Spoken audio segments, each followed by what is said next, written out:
Welcome back to OtakuDaiKun. It is time for more Fate Extella, the Umbral Star. I will be finishing off Tamamo no Mae's route. Marvelous. As requested by you, the fans, the viewers.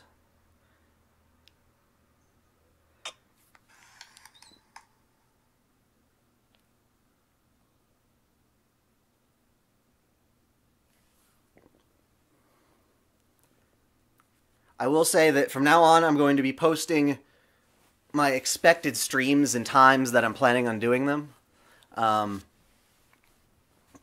my community tab on my channel.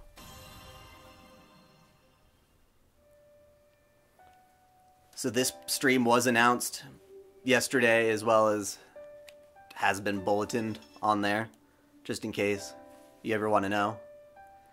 Because I'm finally able to be a little bit more stable about when I stream and when I don't. Now, great news.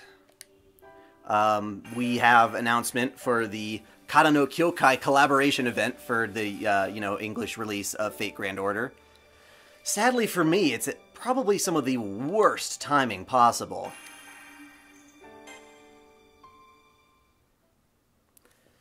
Very bad timing for the Kara no Kyokai event for me, because I will be out of state. So I'm going to have to test to see if my laptop is going to be capable of doing a live stream.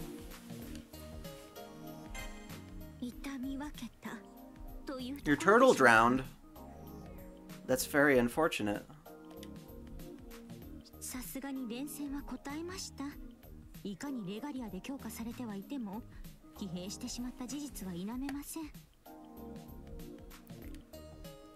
She's right.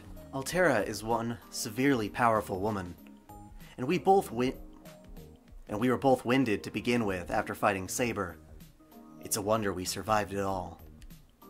And I'm definitely a little drained myself.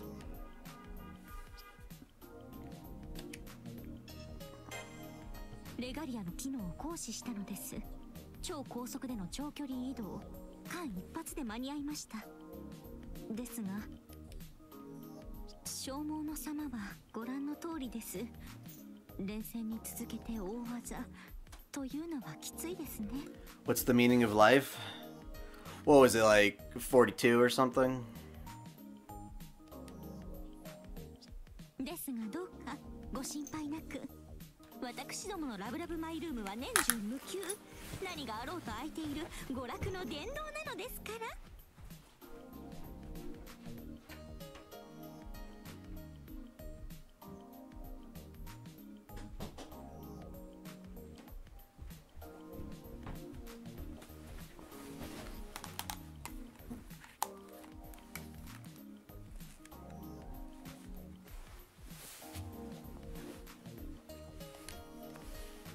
Temple of what? Lovely Lovely? She must be tired. Might as well call the palace Jungle Palace or Donkey Palace while we're at it. Okay, I'm tired too. I swallow all these words and settle down. So, Love My Room. それは通常のマイルームとは比べ物にならないマイルームである証。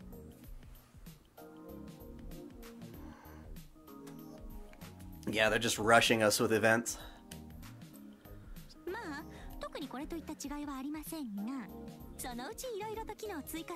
And I don't like how they didn't announce this in advance. It's more like, oh, the event's coming up in 3 days, better get ready. I'm like, you knew this for like 3 weeks, I'm sure. Well, it looks like she's in good spirits at least. I'm glad for that. That said, I'm very excited. I am very excited to get my Assassin Shiki, and I have no quartz pretty much available to me to try and get the Saber Shiki, unfortunately. Not that my luck is even remotely that good.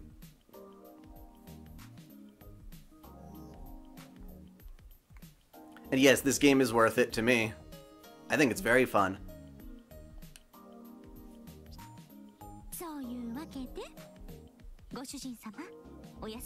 Hello. See, I'll be playing the shit out of the Kata no Kyokai event. It would be great if I had advice from somebody who's already played it in the Japanese version. I'm not sure how much storyline is in it versus just doing all the missions and events and going up the tower or whatever. Just as I think she's going in for a hug, she collapses on the futon, taking me with her. As I look up in surprise.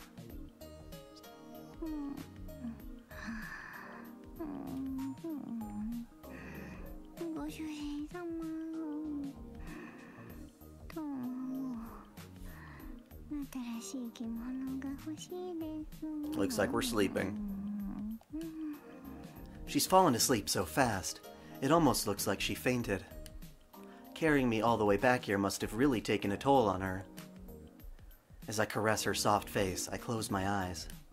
At least the battle with Saber is over now. We can start worrying about Altera when we wake up. Oh, it's so fucking cute. Look at the Mikon.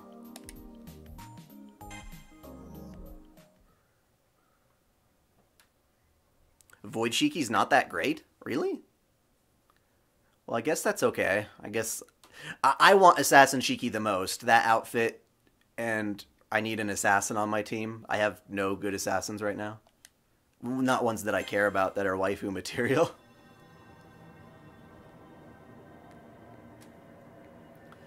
There's Jack the Ripper, but that ain't nothing compared to Mashiki.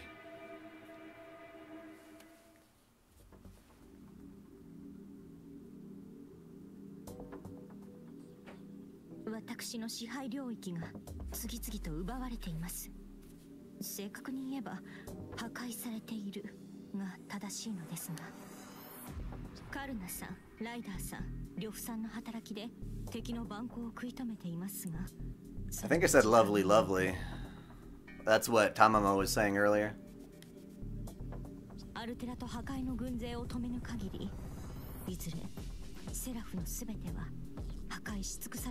Yes, I do have Artoria. Yeah, I've platinumed this game. I've done everything there is possible to do in it, really.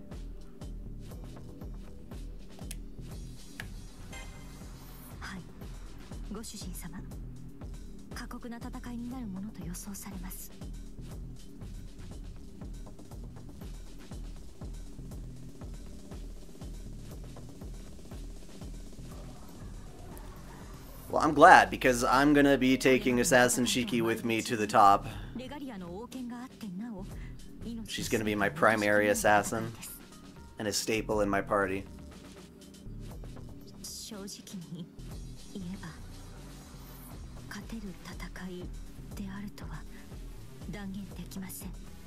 But yeah, I don't know how much storyline is in the Kata no Kyokai event. That's the stuff I want to stream for y'all. Obviously, I'll be playing the crap out of it to try and get all of the Ascension mats and such. Thank God. That makes this conversation easier. If Caster decided to fight, then I, her master, will fight with her. Simple as that. Even if our chances are slim, and we both end up eradicated, I'll have no regrets. I decided from the beginning to see it through with Caster, to the very end.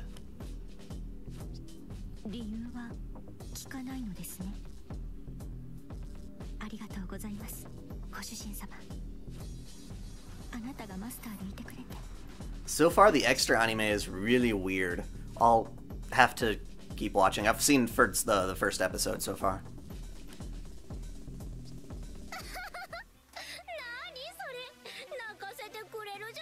Oh gosh. She just walks into the throne room. Not walks, flies. She's got real wings now. That went away in a heartbeat.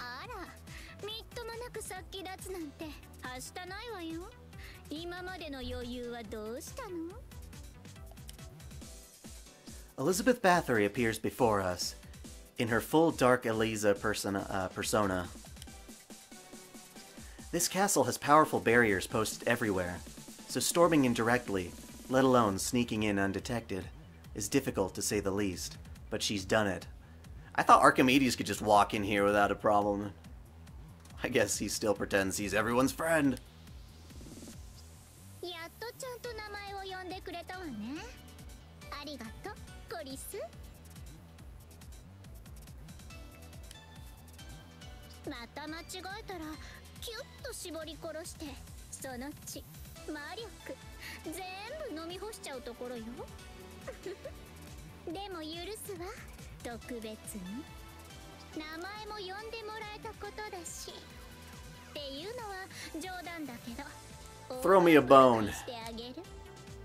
これは私の意志でもあるけど、まあ優勢の意志と思ってくれていいわ。Umbral star.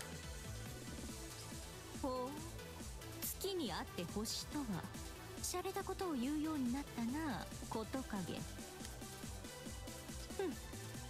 その体の模様と無関係ではあるまい。それが貴様に力を与えたものの正体か。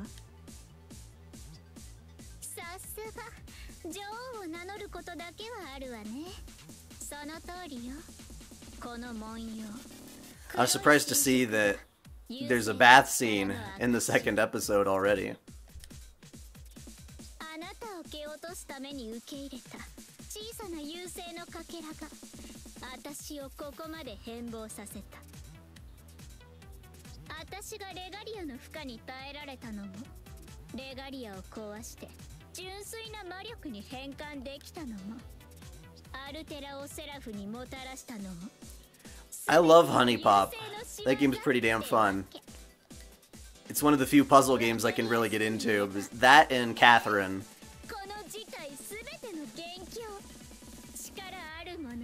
I'd totally play their sequels, but I don't like the art style that they chose to adopt for other games. Even Honey Pop 2, I'm like, not a huge fan of.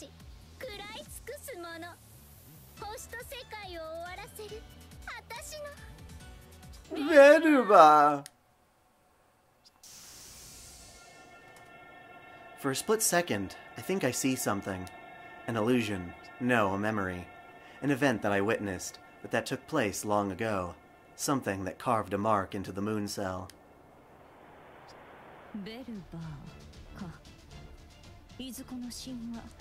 Honey Pop is a puzzle game where you try to date various chicks, and you romance them by doing well at the puzzles. It's kind of like a adult dating game that has an anime art style and cute voice acting.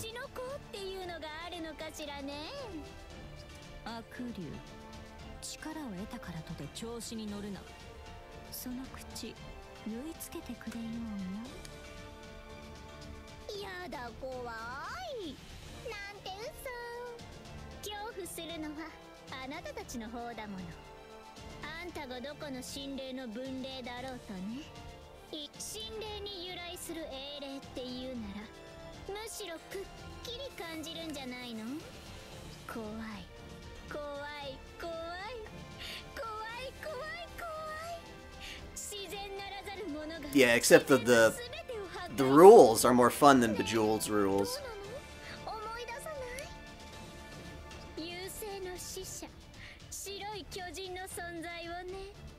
Yes, you have sex with the women when you finally max, or you get them to a certain number of dates, that you take them home, and then you have sex. The sex minigame is about, like, rapid-fire puzzling.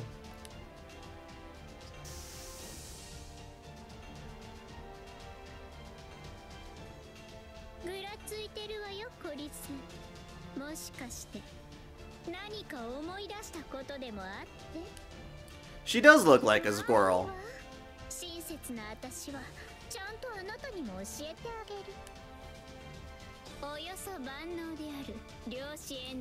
Well, Tamamo's pretty pissed off because, you know, Elizabeth is turned all corrupt and following the Umbral Star, and Altera is taking over all our territories.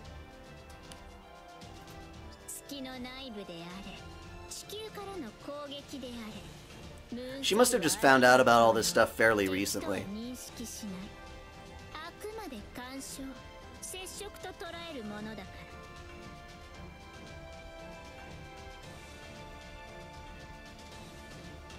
I believe it's Kyrie Light.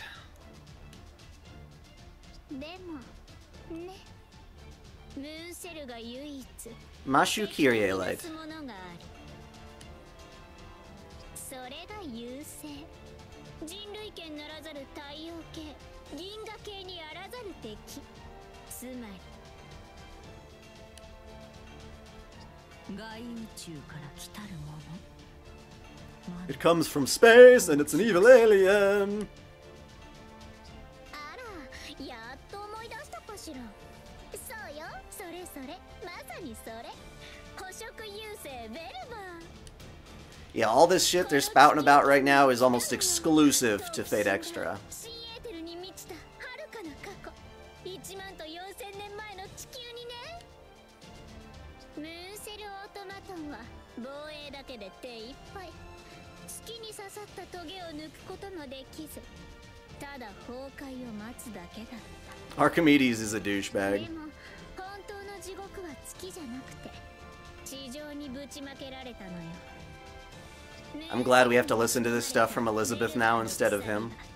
地上に実体たるアバターを限界させた。それが地上に現れた白い巨人セファール。 They're definitely loading on the exposition a little too heavy here. セファールの漁師に侵食されて真っ黒く変貌して人間たちの文明をことごとく蹂躙したんだから。 It's not Matthew. No. Mashu.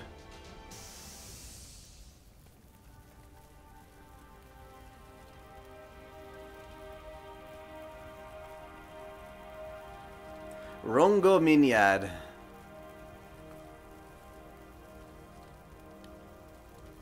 I saw the ground burning.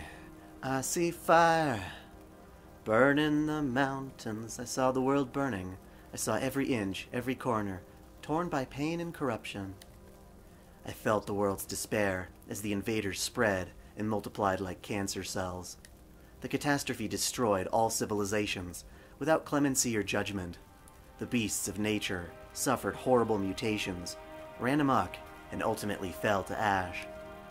Prophets protested at the end had come too soon. Rulers called upon their people to fight. Scholars said only that it was too late. But some people clung to their optimism, believing that at least some of them would endure.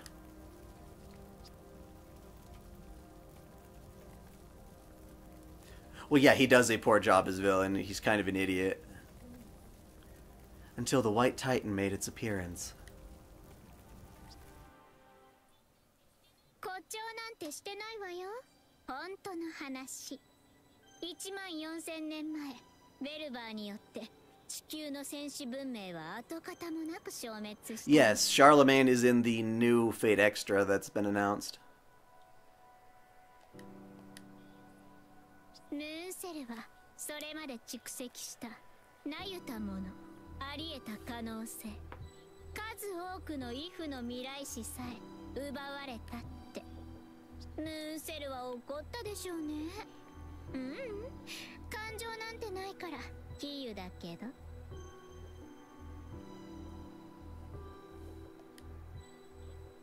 たわけ、ムーンセルに怒りなどあるものか。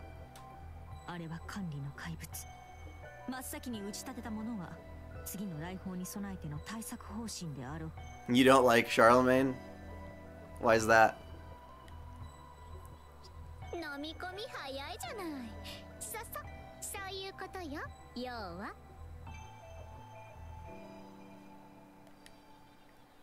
再びの優勢襲来を察知したムーンセルは今度こそハッキングされまいと中枢部分を自閉状態にして閉じこもった。でもこれじゃ守るばっかりでしょ。剣を持って侵入者を排除する機能も残したい。だから選んだのよ。聖杯戦争の勝利者。真にはベルバーの先兵と戦う王権大公者。正解。つまりね、あんたたちは利用されてたってわけよ。ムーンセルに全てをくれてやるって餌で。バカバカしいと思わない？戦ってやっと勝ち抜いたあんたたちをムーンセルはさらにこき使うつもりなのよ。それならねえ、今からでもこっちにつかない？この我が安く見られたものよ。優勢はあんたたちを歓迎とまではいかないけど、そこそこの待遇でなら受け入れるわ。ベルバー本体ならともかくね。アルテラも何考えてんだかわかんないけど、まあこの Just trying to strike a deal. I don't like it. してあげる。だからキャスター、悪い話じゃないでしょ。コリスと一緒にこっちへ。古尺不損無礼。この千年教の支配者は誰でもなくこの私。セラフのため、世界のために。いな、いな、断じていな。こと影、徳さってキャツに伝えるがよい。過去のよしみとばかりに話しかけてやったこの私に問答無用と切りつけてきたアルテラだけは気に入らぬ。あ、そう。オッケー。交渉は決裂ね。それはそれでいいわ。ほら、私為政者だし、殺し合う前に。So yes, I plan to stream the Kata no Kyokai event, of course, at least the beginning of it, and seeing how, again, how the story plays out, how much I can get to that in a single video. But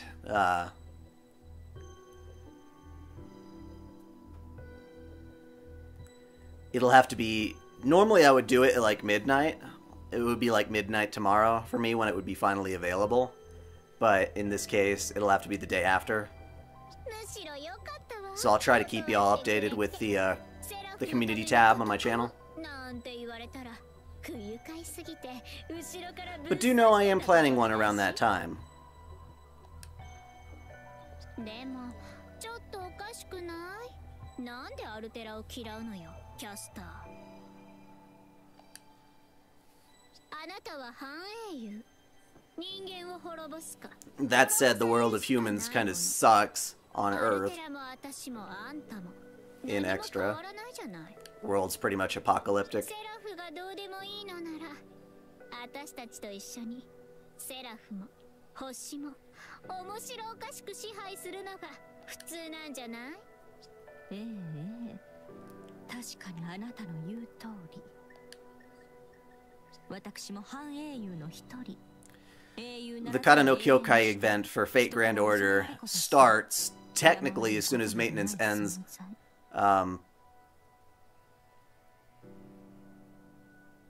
Wednesday. It starts Wednesday. Oh, no, sorry, Thursday. Which would be like Wednesday at midnight. ほら、自覚してるじゃない。それなら同族同士仲良く。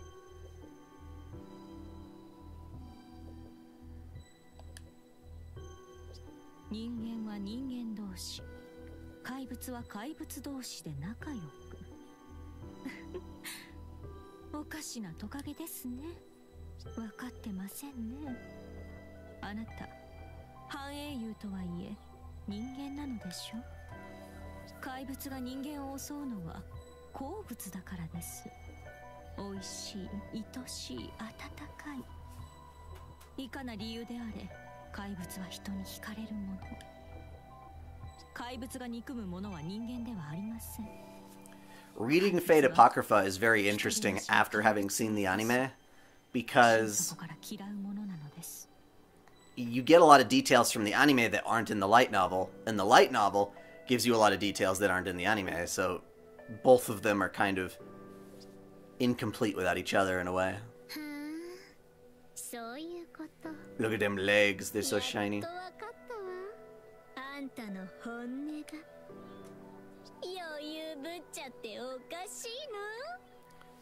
Yes, there's a lot of end-of-the-world things in Fate. Now we've got the Umbral star coming to screw over humanity. The only thing stopping it is that the moon cell is jamming its signal and the Umbral star can't find us. And that's what Archimedes is trying to eliminate. 幸福でいるうちに駒使い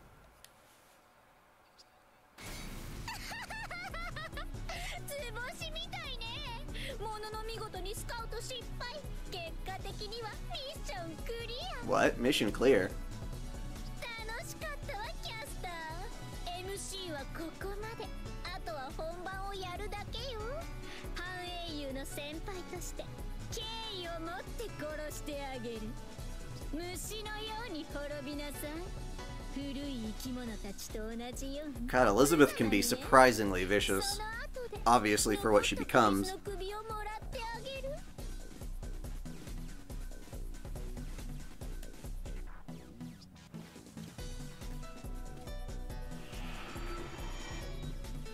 キャスター、緊急の報告だ。俺の担当する領域が敵サーバントの襲撃を受け、一瞬で灰と化した。非常に強力な相手だ。報告、痛み入ります。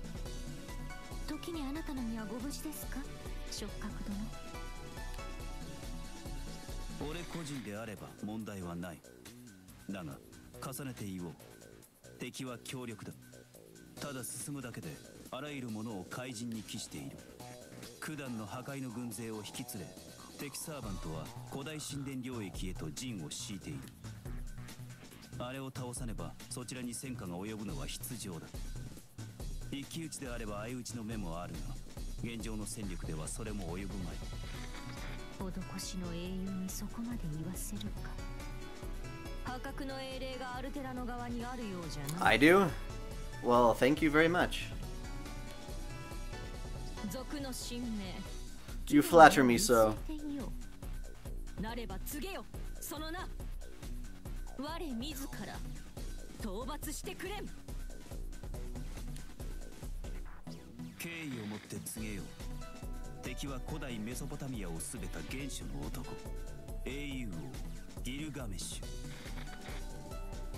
I love Shiki's voice actress. It's Maya Sakamoto. It's crazy hearing her all dark and grim, kind of, when she's normally very bright and happy with her music. しかし随分とまあご大層な敵が立て続けに現れたものです。何です、英雄王さん。魔のほうき星やらの先兵。どんなエイリアンが来るものかと思いきや Aliens. 冗談にしては悪趣味ですし、真顔で言うにはやっぱり悪趣味。よよ、この玉も天は見放したのでしょうか。 Her expression doesn't match her tone. What does she really think? Can the Queen of the Empire take on the King of Heroes? いいえ、 We gotta beat Gilgamesh to a bloody pulp.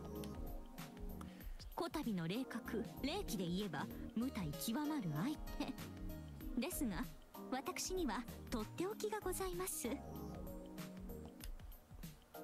第一にご主人様、第二 I don't think she has a second pair of ears. 運命の旦那様と月の王権が。 It's a damn good question, because sometimes they do have two sets of ears.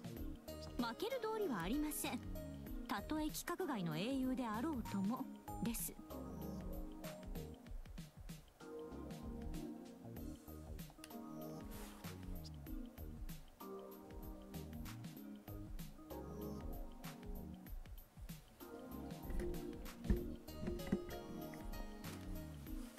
Wow, now that's the caster I know. Standing tall in the face of an unbeatable foe. そういうご主人様もさすがですとも。カルナさんでさえ眉を曇らす相手だというのに、そうして微笑んでいらっしゃいます。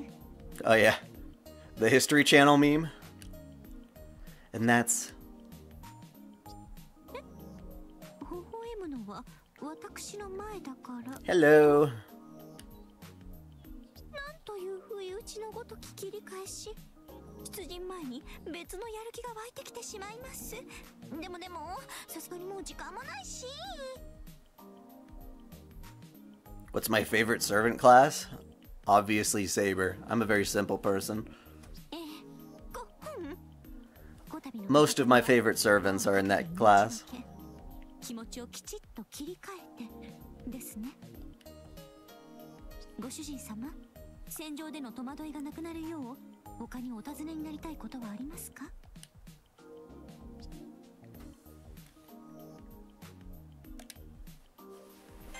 I can clearly remember the event when I first witnessed Altera's coming.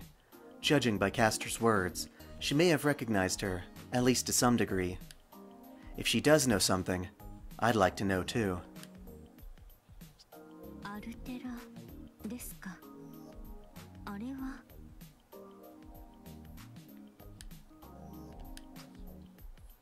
申し訳ありません。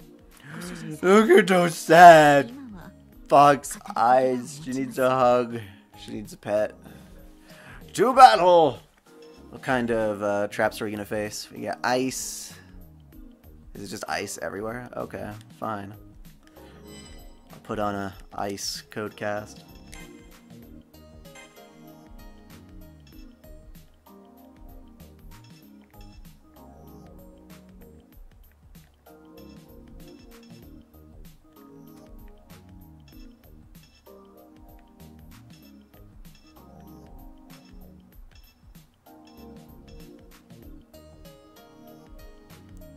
That'll do. They have way too many combinations of these codecasts, for the record. Look at all these fucking things. You have to unlock them all. And it's such a pain in the butt.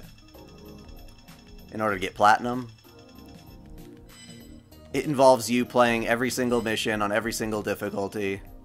Or at least the highest difficulty for sure. And getting the best ranking on each and every one. I like Umu way more. Umu for life. Even though this video is Foxes for life.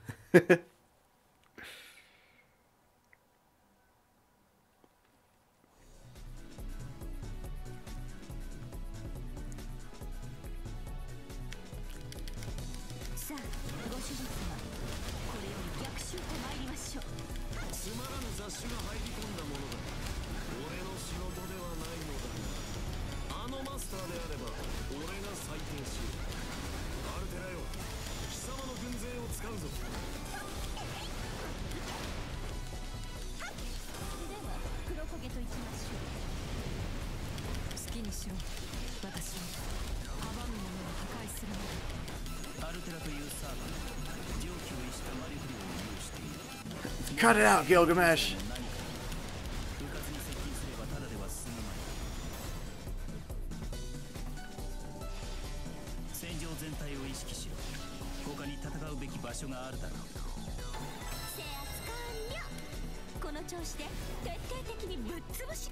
Hello, Bathory. Time to teach you some manners.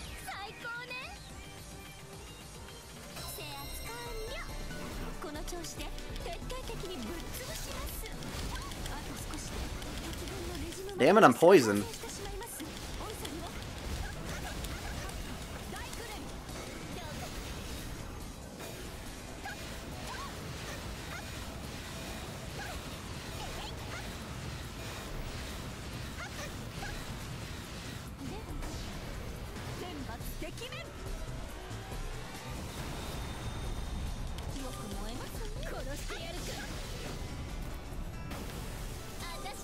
Can I kill Elizabeth through the wall?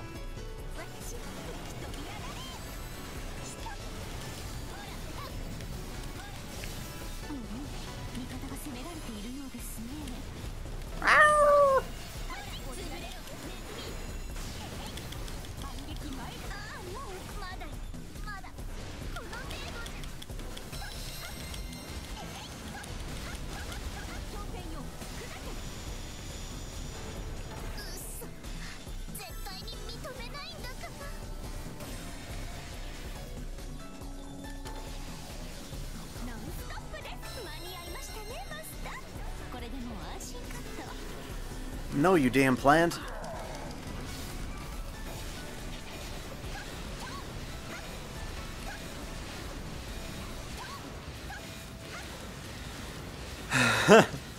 I can understand. Although personally, I would still keep Jack in her certain outfit, her third ascension.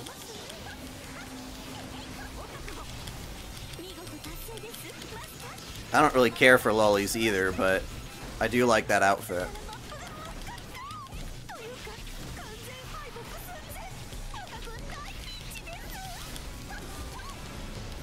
And I'm wildly excited that it never got censored.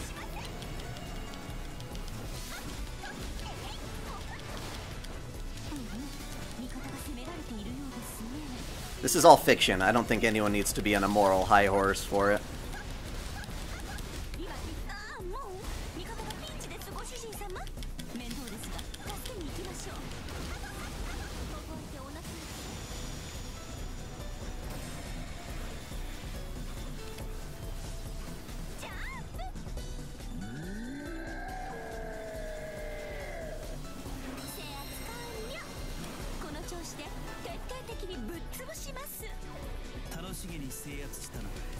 Damn it! They started that invasion already.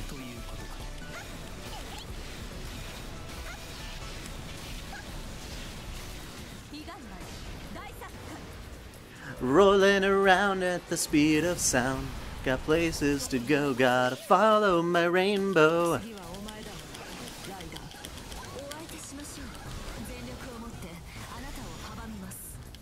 I was watching speedruns of Sonic Adventure the other day.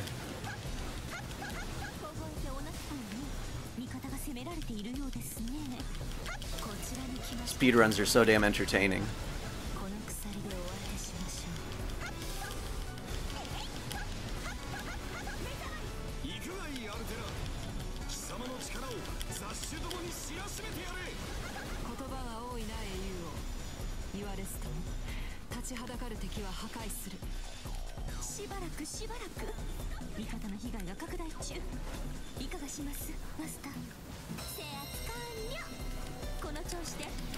Hope I can stop this one before it takes over that next phase.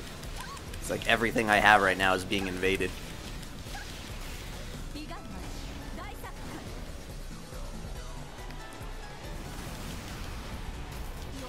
Well, yeah, I'm not a huge fan of Lily's.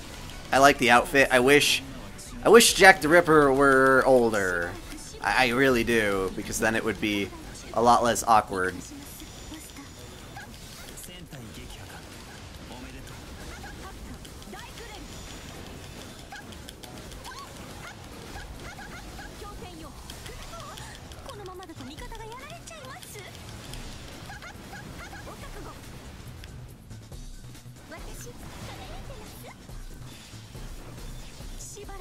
I can't see. Ah! Where the fuck is the exit? Okay.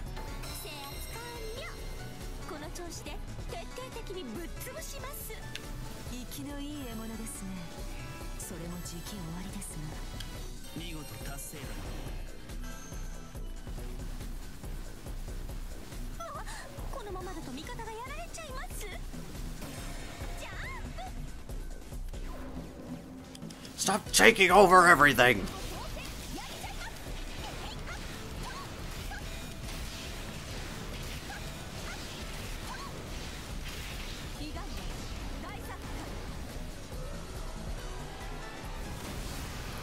Characters like Shinobu? Which Shinobu? Who is that? I know various characters named Shinobu. Talking like Naruto?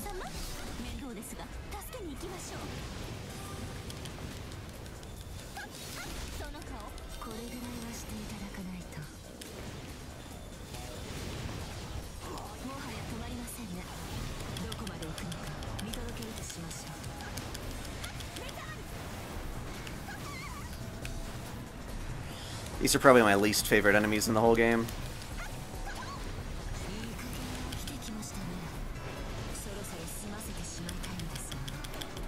Ow.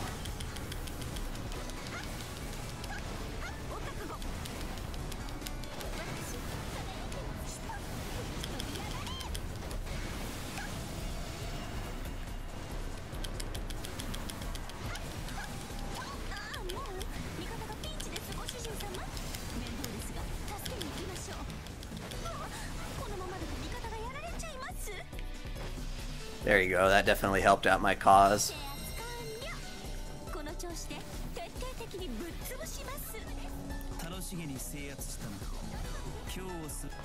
Hey, who did I find?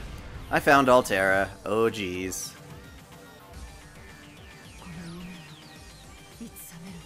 Oh, Shinobu from the Monogatari series, duh. She's in my waifu wars. Transformation!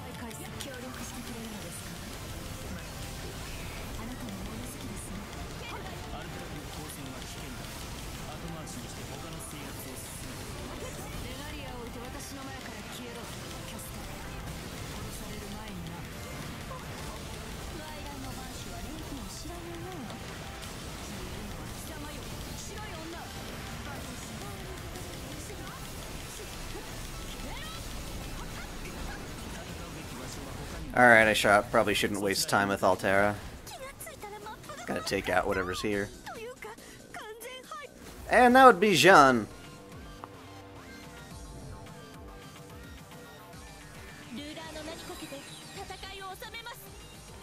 Where is she? Oh, hello.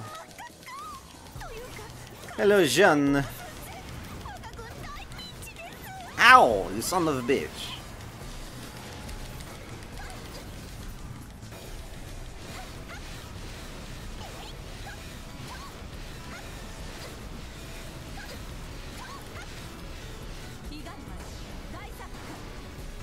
They are and they aren't separate characters, that's what's interesting.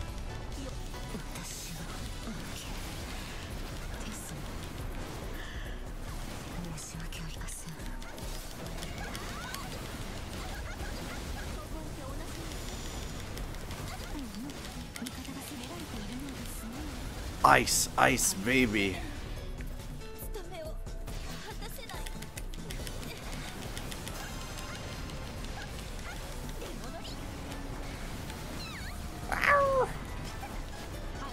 Aw, you made her scream, you fuck. It's time to die.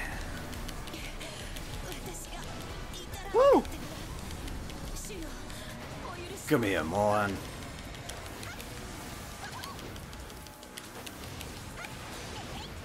You gonna die yet or not? Oh, yeah, I gotcha.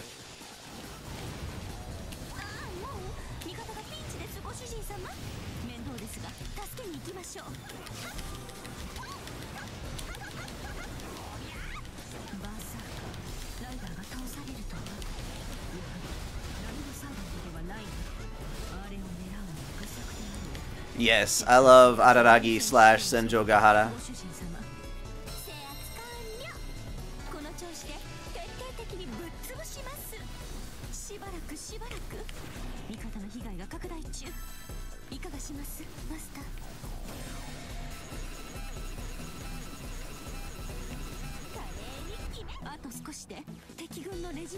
Hey, Altera.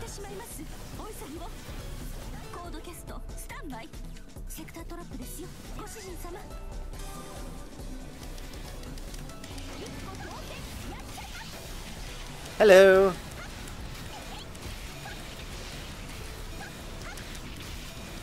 Sencho Gahara isn't being shown and nearly enough as much in the newer seasons of Monogatari.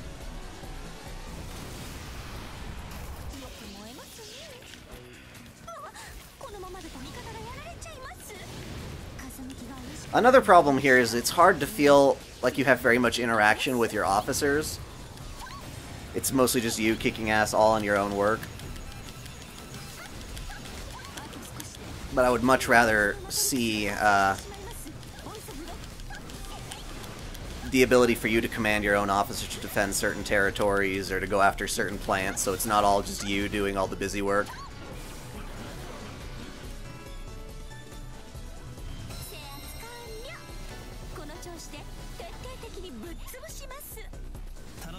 制圧したな。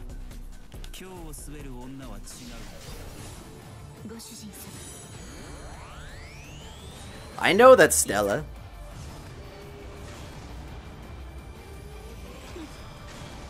水、イカズチ。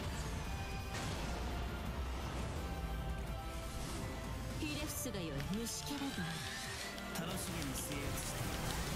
今日を滑る女は違うということ。いやいや、せっかくトラックですか。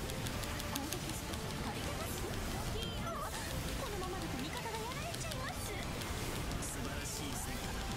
素晴らしい戦果だ。マスター、コードテストの分類を破壊する。いや、ご主人様の一件目、使いどころが分かっています。私をここまで追い詰めるとは。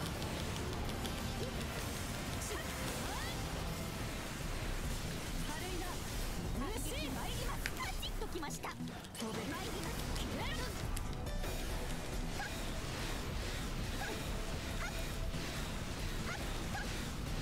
意外大作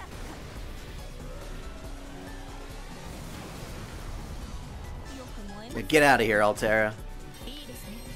見事な Ooh, I made Artoria happy. 制圧完了。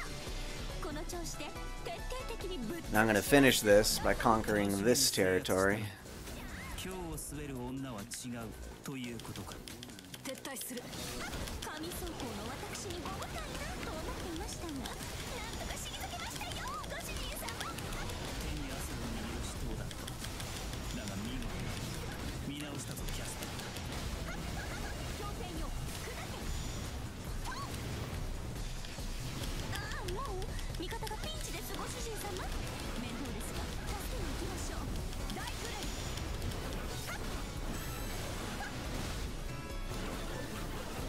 華麗に決め。ノンストップです。ご主人様、宝具の準備が整いました。独壇場と参りましょう。飛びです。 Where are the baddies? Okay, hello. Kick! 雑の高い女性権。強戦よ、砕け。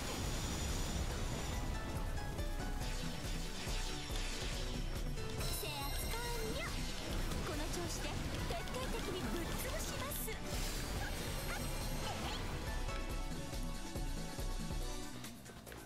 Mashu is best Kohai, I must say.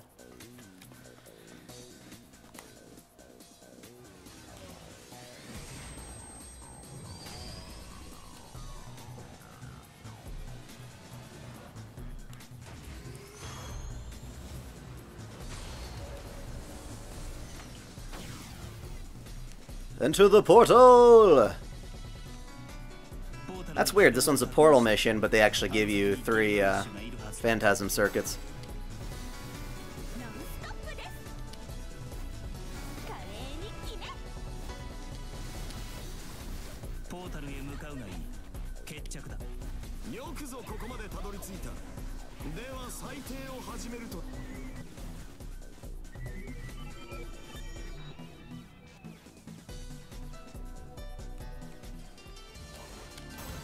What the hell is going on above my head? 自ら七に赴いてくるとは殊勝なことよ。総評に This music is freaking amazing. 誰が可愛いニコギツネですか。追い詰められているのはそちら。お命頂戴いたします。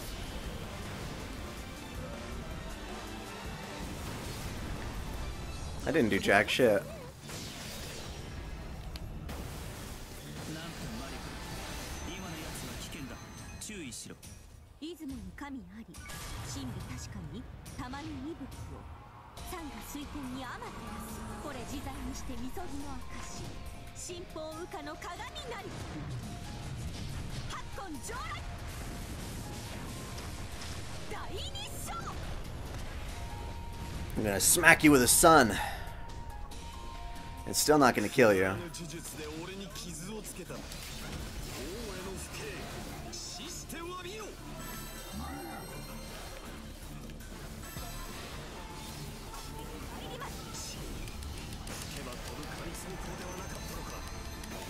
しぶといではないか狐。悲願な大作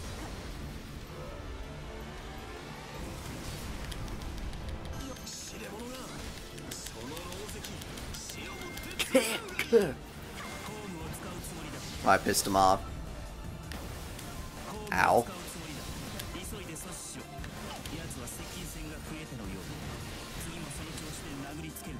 I have to like hit him with flames. Actually, what is that? Oh, only one of those.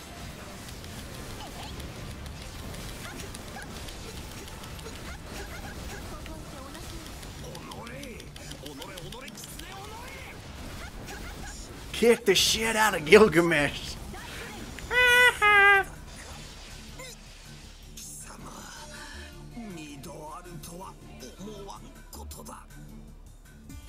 Look at them boobs. They just went.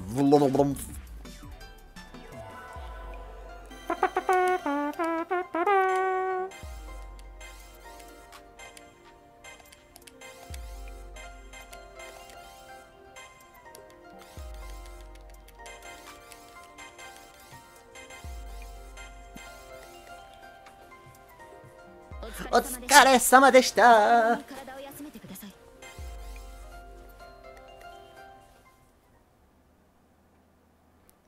You meant the English voice actor for Gilgamesh? Are you talking about the one for Fate Zero and Unlimited Blade Works?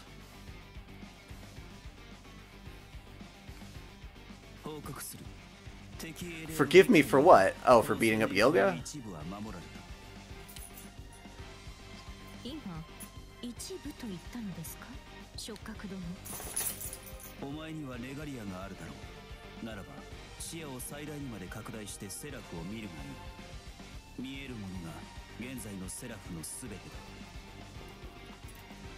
I have very little interest in Tamamo Cat, personally.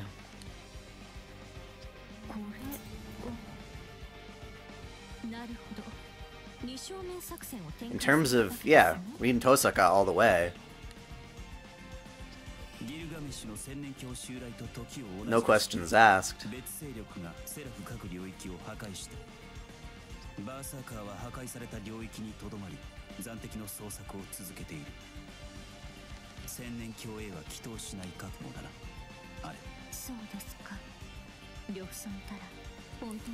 Yeah, David Vincent does a very interesting Gilgamesh. He's less outrageous than the Japanese one. I don't think anyone's done quite the outrageous one. But, he definitely has the element of conniving about him. I'm actually working on a episode of the... Oh, well, I'm working on another OtakuDaiKun video today as well. Talking about anime dubs and such like that.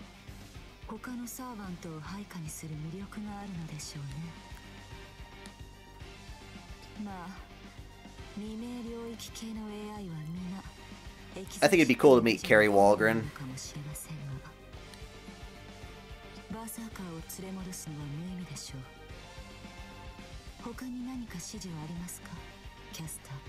Cthulhu could be a savior.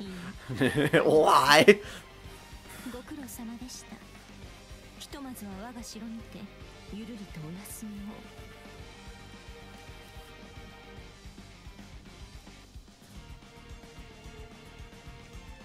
Yeah, Matt Mercer is pretty badass. I like him a lot.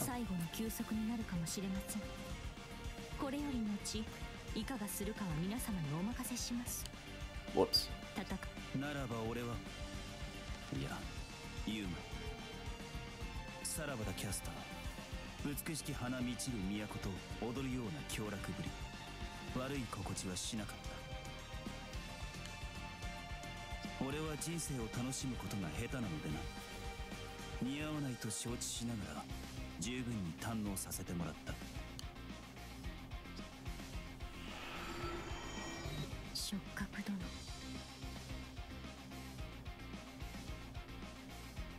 Tia Ballard? That's his name?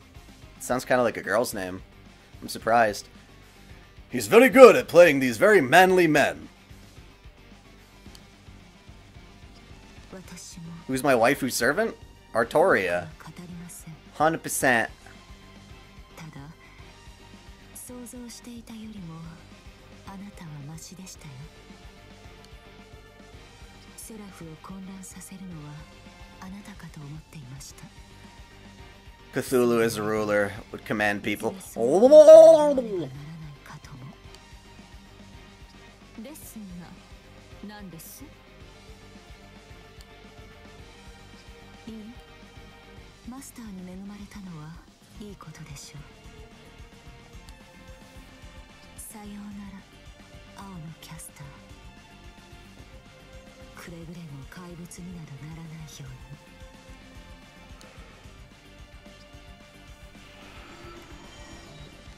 うに。みんな言ってしまいましたね。お聞きになられた通りです、ご主人様。どうやら私たちは瞬く間に You said Iskandar, though. 追い詰められました。 So who are you referring to?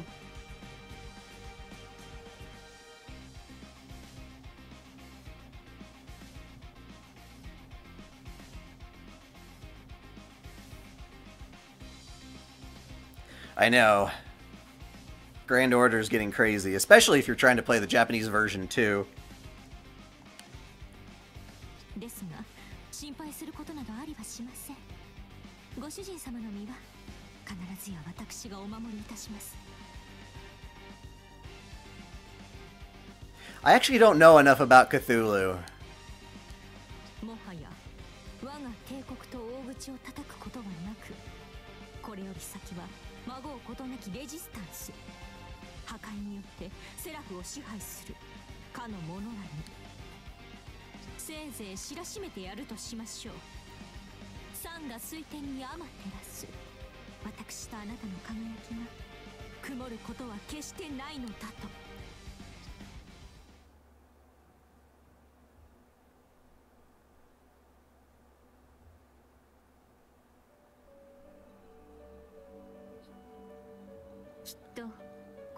Oh. You say you met Iskandar's voice and Tia Ballard. Who's the character that Tia Ballard has played?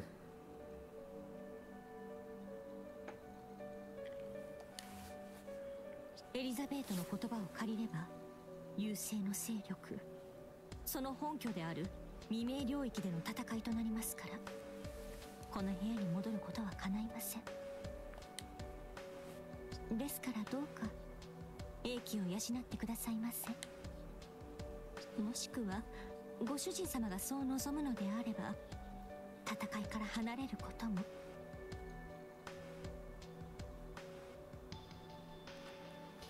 Yeah, I know about Lovecraft for the most part, but I've never actually like studied Lovecraftian lore, which is some pretty intense stuff. 私の我欲が招いた戦い。 セラフだ地上だのを守るお題目など後からついてきたようなもの。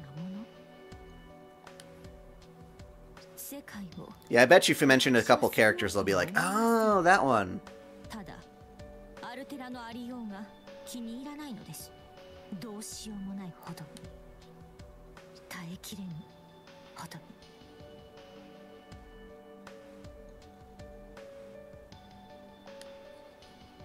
に。 ご主人様、ごめんなさい。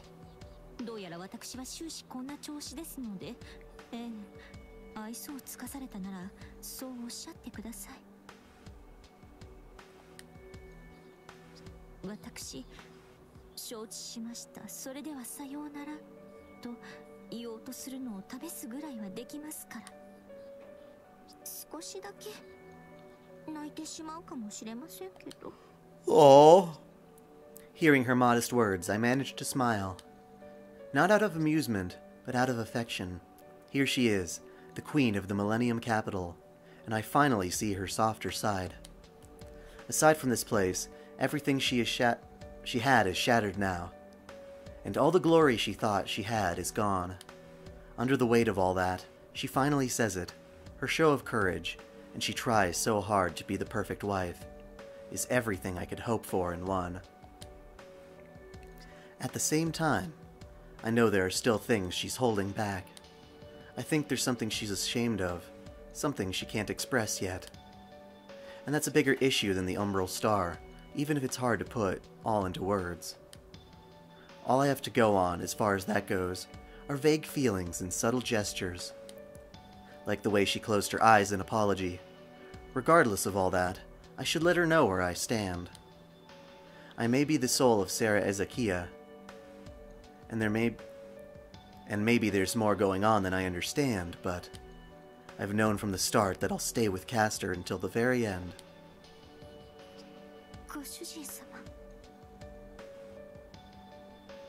What are they doing with the app?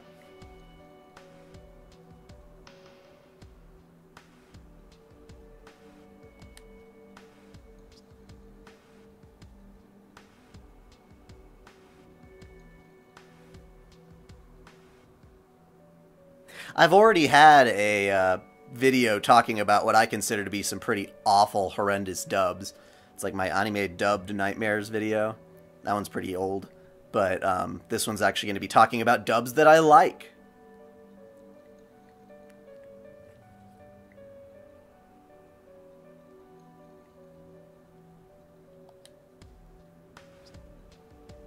Her beautiful gaze sweeps me away, far from the threat of Seraph, or the earth. Far from the 14,000-year cycle of destruction. Everything else disappears in an instant. I want to be with her and only her, even if it's just for this one moment. Castor, you've lived an extravagant life, shoved aside anything that didn't interest you, and all without caring what anyone thought. Though you were cast as a villain, your insights and your natural curiosity brought out the best in other people. Despite sometimes feeling ashamed of the evil inside you, you're still fighting to overcome it. And always with a smile.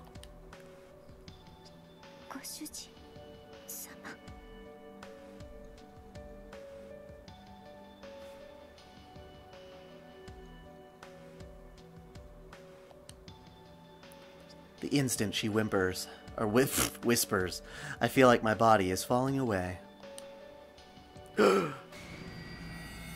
Get out of here, Altera.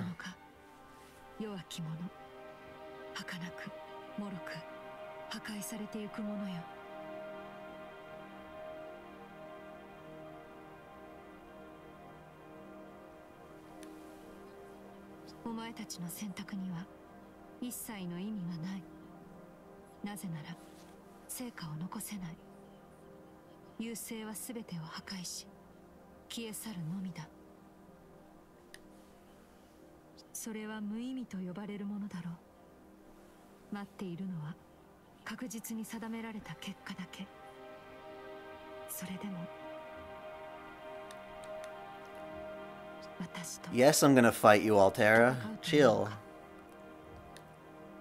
The maiden in white, the embodiment of destruction, is there in front of me, red eyes peering at me curiously. Ever the hardened warrior I always knew she was.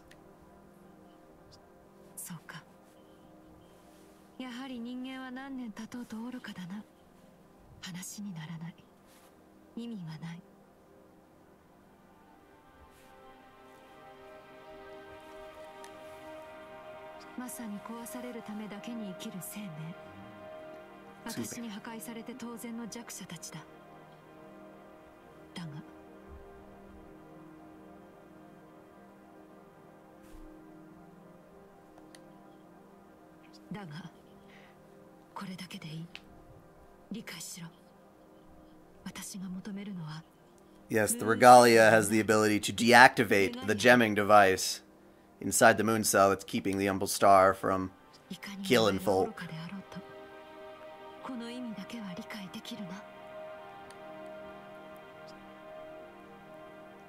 I get it. Well, I don't, but I nod anyway. The Regalia is the key to the moon cell, but she says she only wants the Regalia itself. Why exactly would she want the one without the other? And why would she talk to me about it? Something's not quite right here. She stays silent. I'd hope she'd at least give me a throwaway remark, but she doesn't. Meanwhile, I can't think of anything to say back, and I'm not in a position to demand that she go on talking. I try to think through what I want to say to her. I want to ask why her tone seems different this time, compared to the last time she appeared in my room. I want to ask which is the real Altera, but then again, I don't think either one is a mask she wears. お前は理解しているはずだ。私の虜なのだから。なのに、そうやってはぐらかす物言いをする。What game came out are you referring to? Because this game's been out for a while.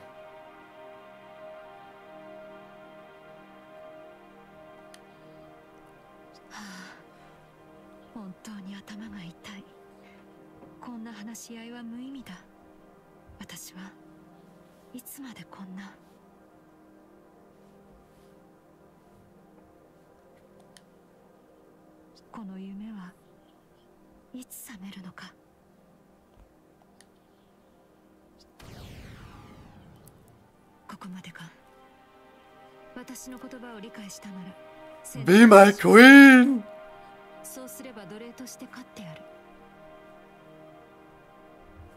Yes. Well, this is Fate Extella, the Umbral Star, the first one.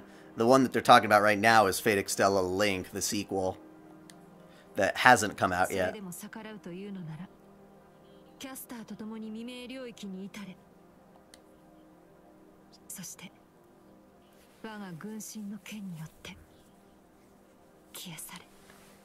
That said, it's hard to believe this game's been out for so long.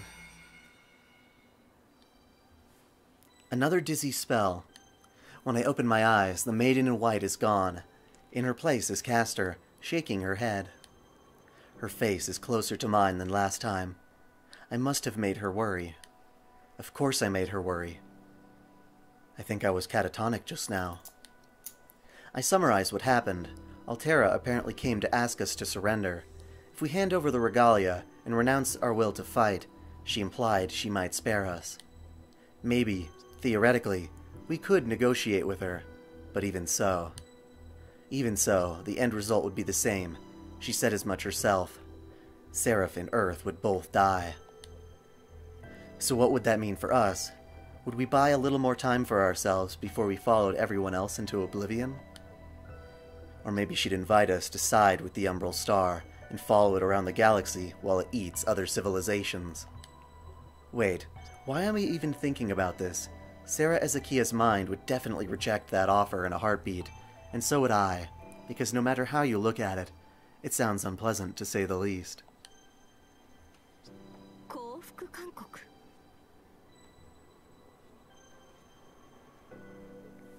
What do you mean she'll grant herself?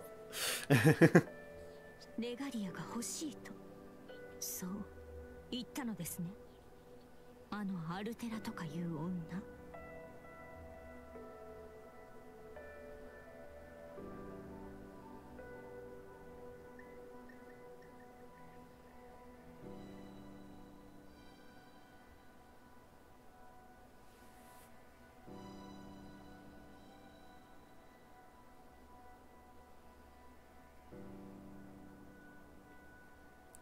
Well, we're gonna get part 2 and 3 of Heaven's Feel.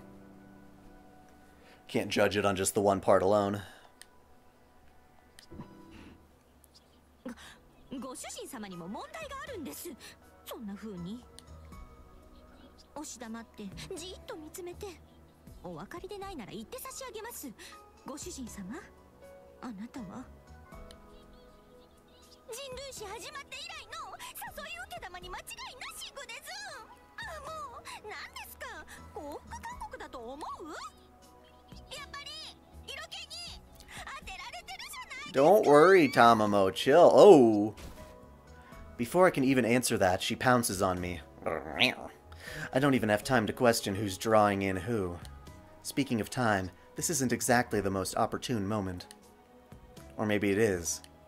Maybe we should blank our brains out. There's no one left in the palace. The other servants have left to spend their last night in their own way. Even Elizabeth, who would normally interrupt us right now, is gone over to the Umbral Star's side. There's just us in this empty room, overlooking our entire capital with no one to stop us. Unless I change my mind. お許しください。いいえ、もうお許しいただかなくても結構です。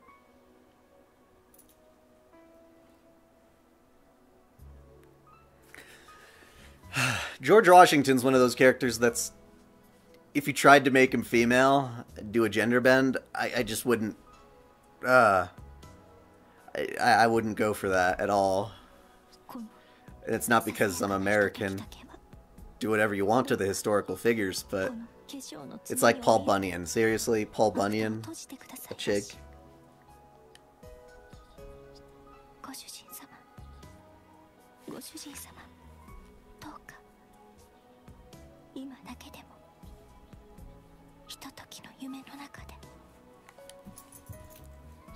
We could do a lot more than sleep, dream together.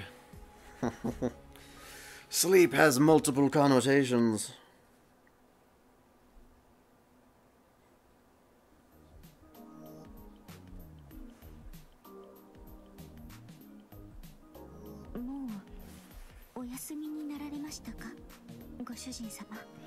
They'd freak out more if they did Jesus gender bend. I hear a whisper, still on the edge of slumber. It takes me a moment to realize who's talking. Of course, the voice is unmistakable. The only one who'd talk to me from so close by is Castor. Also, there's no one else left in this castle.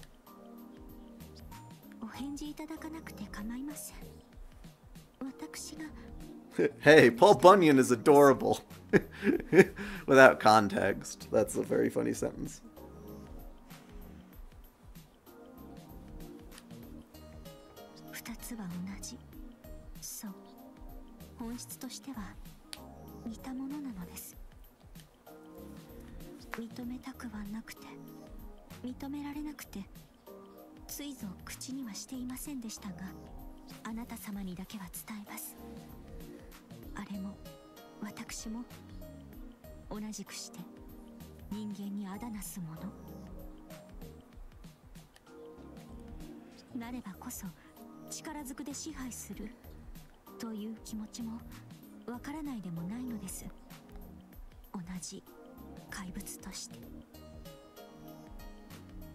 Do you want to dominate me by force? I guess if I'm compliant, it's not really by force. That's... First, I don't understand. The way she's talking, is she punishing herself? Or is she talking to Altera, since she says they're the same? I pity her in her... I hear pity in her voice, but something else too. Something closer to her heart. When I think a little more, it hits me. Does Tamamo believe that Altera is suffering too? Does that mean Altera has a heart?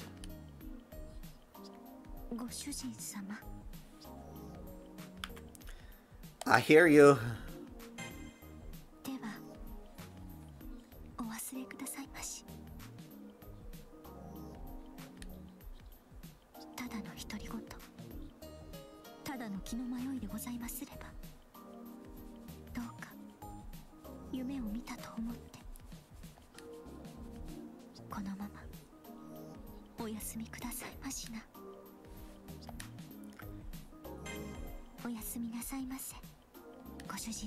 Yeah.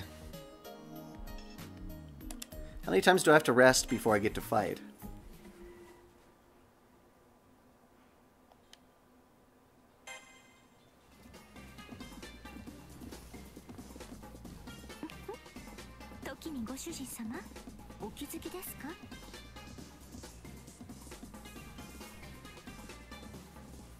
I would have thought annoying more than rude, but yeah, no, I can feel that. We're being very, very loose here. If it becomes a problem, I'll do what I need to.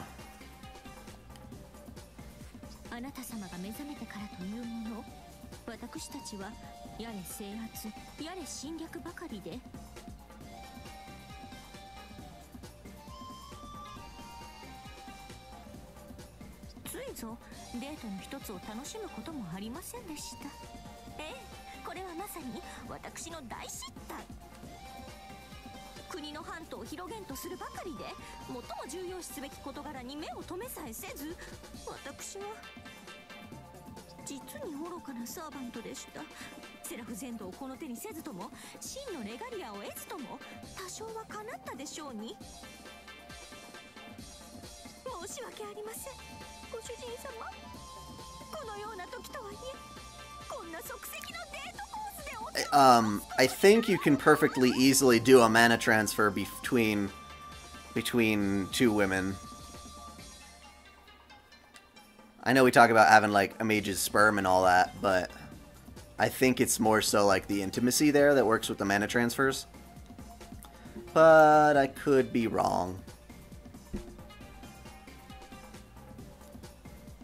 Even with... Whoa. Kana. Wait. Come here, girl. Kana. Wait. Kana. Come here. It's just someone at the door. Wait. Fine, don't quit. Even with Altera on the horizon, Castor keeps her voice bright and cheerful. She's forcing it, of course, but she's doing it for me, because she wants to enjoy our time together. So I'd never call this walk a cheap date. We're taking a moment to let her be happy and excited, and nothing's better than that.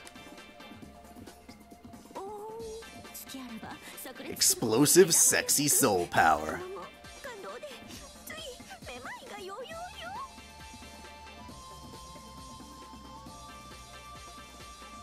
Startles me too. Sometimes I'm like half asleep and she'll yelp like that. Oh.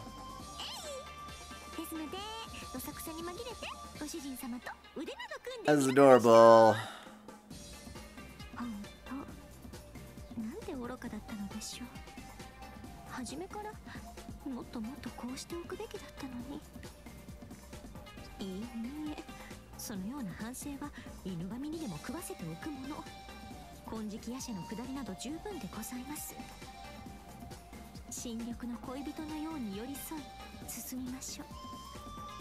How can you chill? I'm not necessarily asking you to chill. I'm just meaning, like, if you answer back to him, he will probably keep talking. Like, just don't fuel the fire.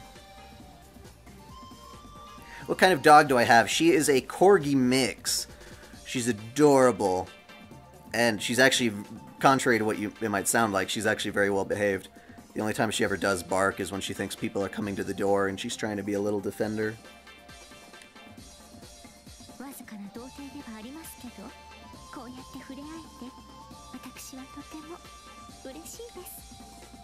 I can say the same.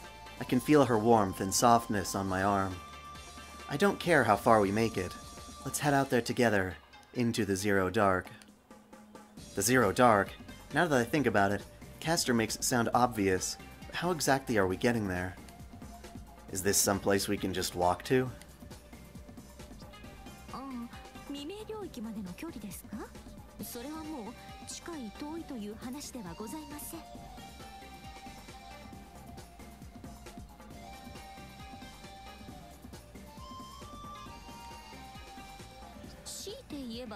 Near, far, wherever you are.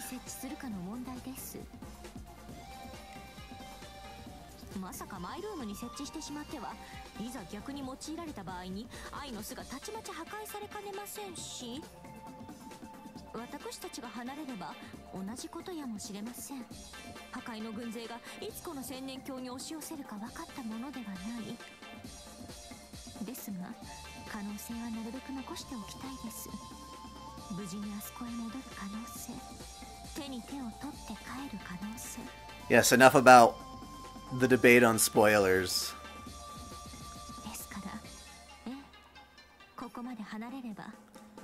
I don't think anything anyone said so far regarding spoilers have gone out of line. What new servant would you like to summon into a war? You mean like what, that haven't been put into any Fate franchise yet, you mean?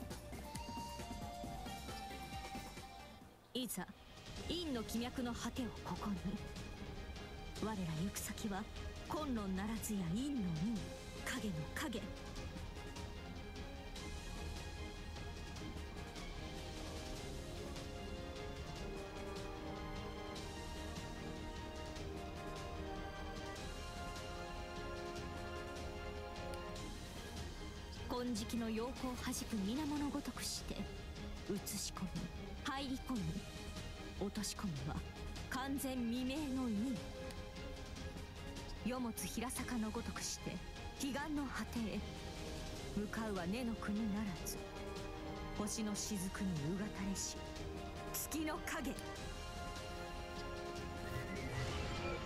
さあご主人様、ここに月の黄泉へとつながる門を開きました。これより先こそ Sherlock Holmes is gonna be fun. 許しがたきは英霊アルテナ、破壊ら滅亡だとのたまう輩を今こそ退治してしまいましょう。いざ One hasn't appeared. That's tough because I think almost all the more notable historical figures that I actually know and care about are there. I think Japan might be cautious of doing this, but I think it'd be interesting to see if there's any kind of Native American legends and things like that that would play an interesting role. It's a whole cultural spectrum that we haven't even touched on, I don't think.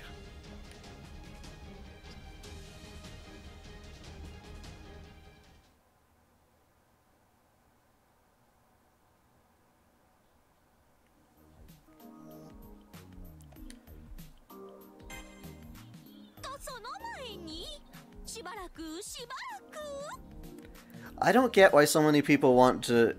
Well, I don't know.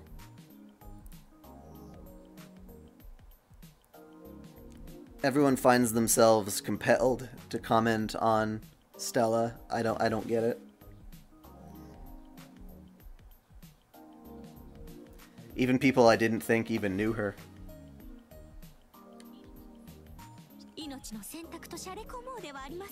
A little enjoyment, huh?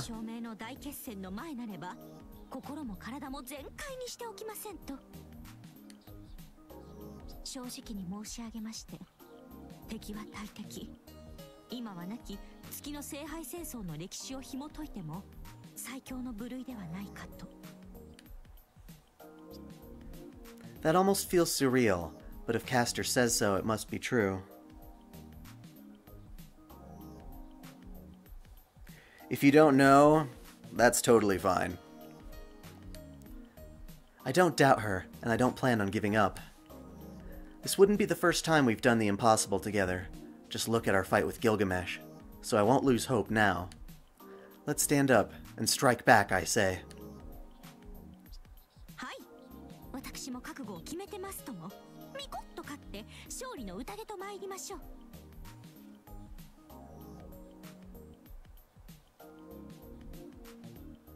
Monty Python?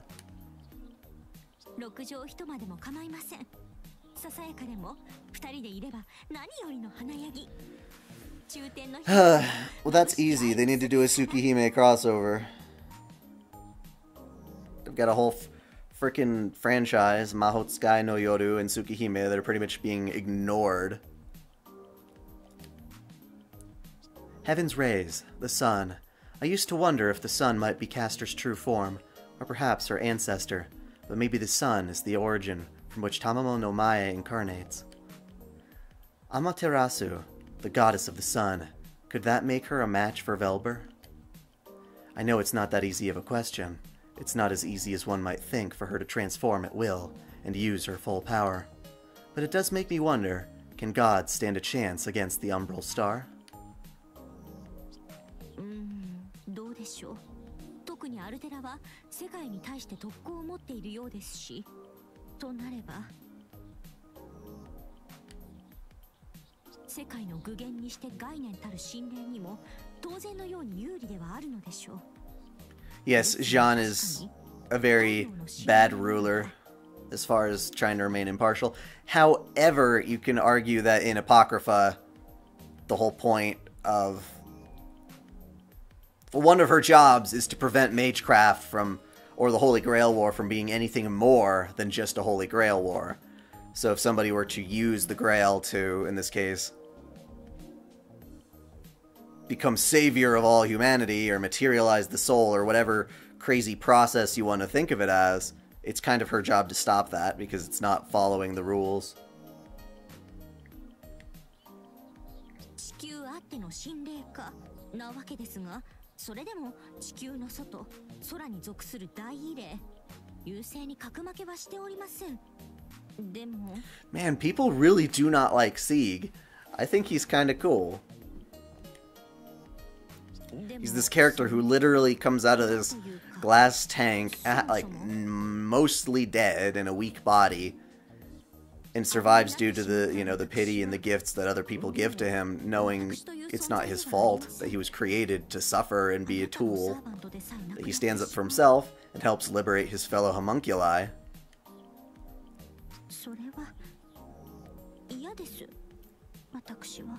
Parts of his journey might be mildly far-fetched, but...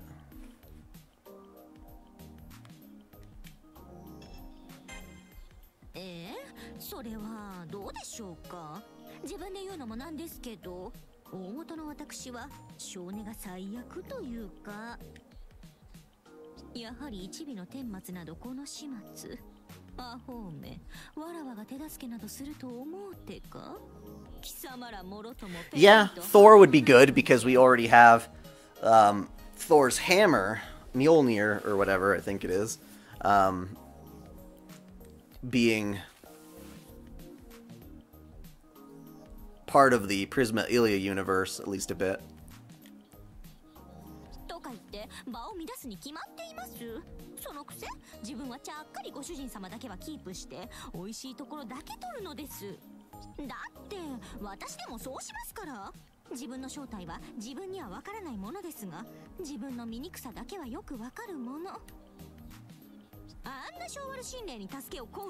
Yes, I think Ereshkigal should have been in Luvia's body. It would make so much more sense.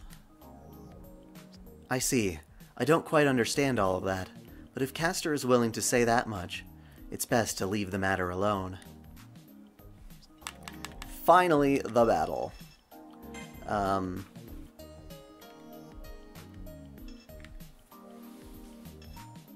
What do we got here? We got fire. We got fire! What's my code cast? That'll work. I got fire.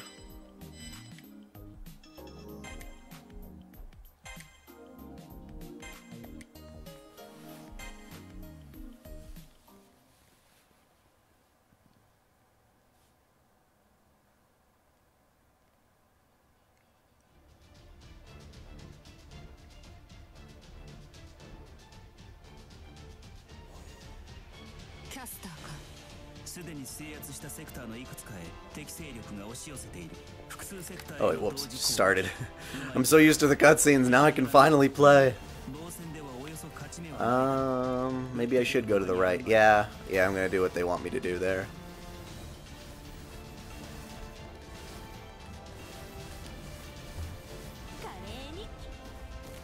Oh, whoops, I forgot. It's a trap!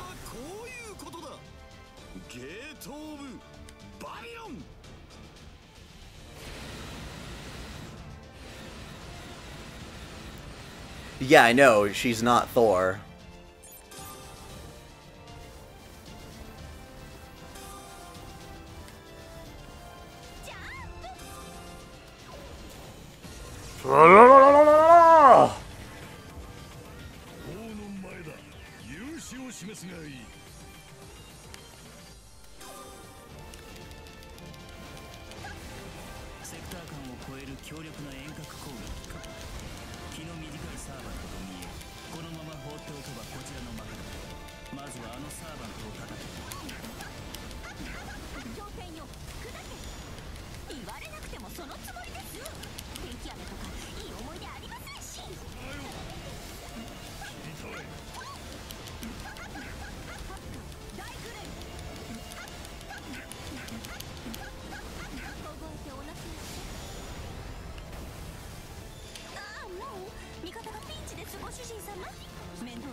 Kick to death.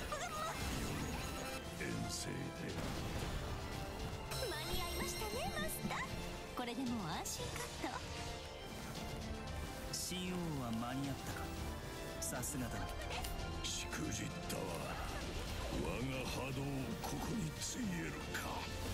こちらに来ましたか。ではこの鎖でお相手しましょ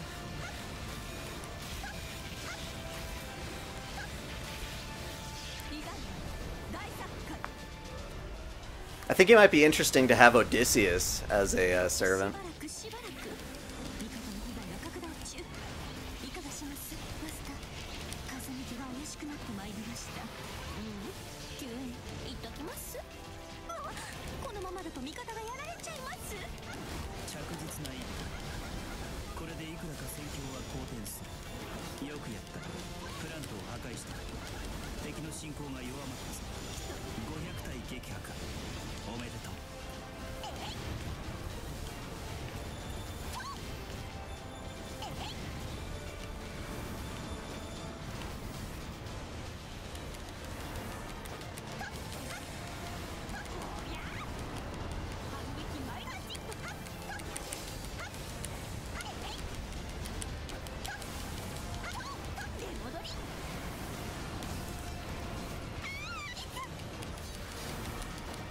生きのいい獲物ですね。それも時期終わりですが。このままだと味方がやられちゃいます。このままだと味方がやられちゃいます。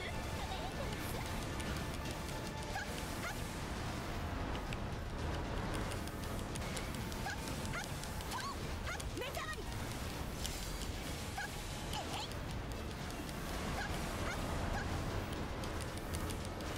I hate these things. 自軍が次々に消し飛んでいる。ギルガメシを止めろ。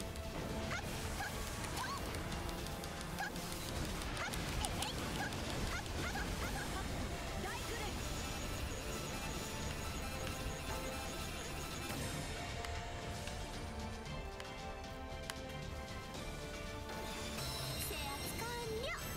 この調子で徹底的にぶっ潰します。楽しげに制圧したな。今日を滑る女は違うということか。いい加減飽きてきましたね。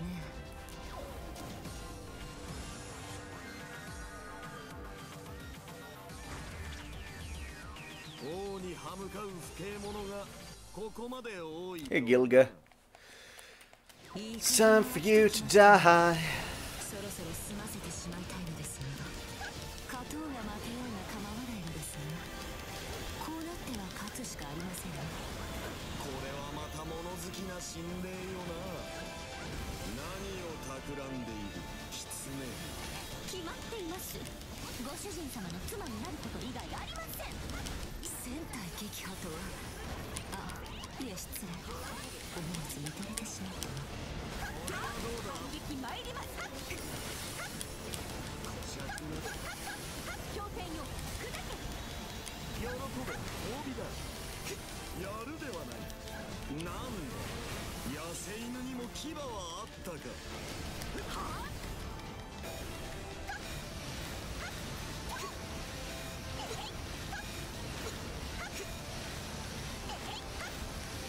I would love to see some kind of Bazette style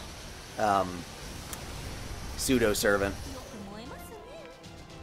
食い下がるではないか。いいぞ、八つ咲きにしてくれる。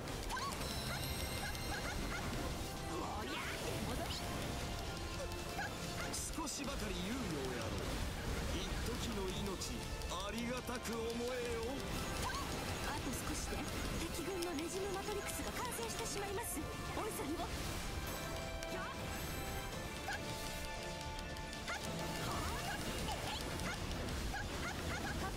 大クレン。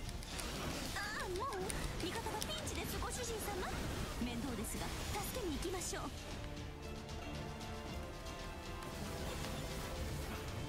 助かりました。次はもう少し早く来ていただければ言うことなしですが。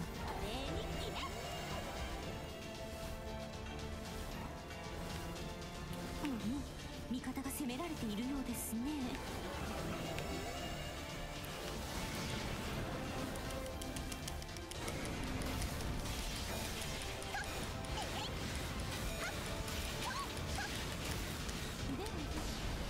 天罰的。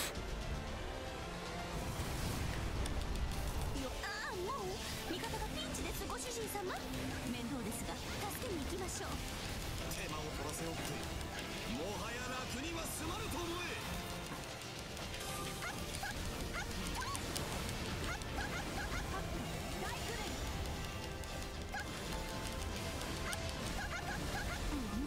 味方が攻められているようですね。敵の戦力は大きく減じられた。この調子で彼らの戦力を削っていこう。大クレイ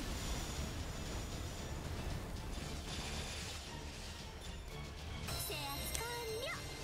この調子で徹底的にぶっ潰します。楽しげに制圧したな。今日を滑る女は違うということか。見事達成です、マスター。弾も感激しました。やれやれ、セクタートラップですか。コードキャスト足りてます。しばらくしばらく味方の被害が拡大中。いかがしますマスター。風向きが怪しくなってまいりました。救援いっときます。狂犬よ砕け。凍えておなけます。狂犬よ砕け。しばらくしばらく味方の被害が拡大中。いかがしますマスター。風向きが怪しくなってまいりました。救援いっときます。参ります。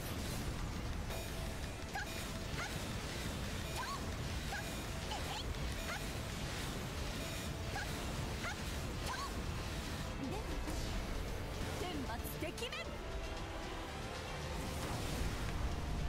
よく燃えますね。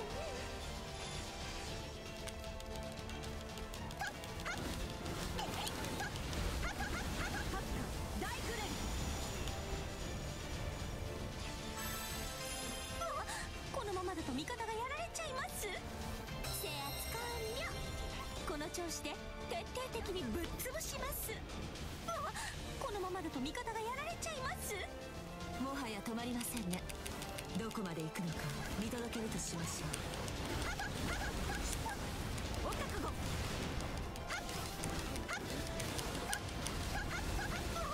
このままだと味方がやられちゃいます。大クレイ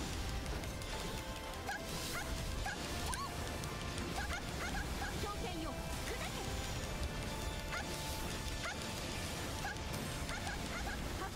大クレイ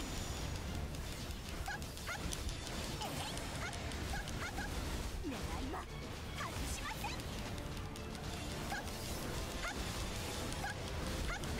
凍えておなけ。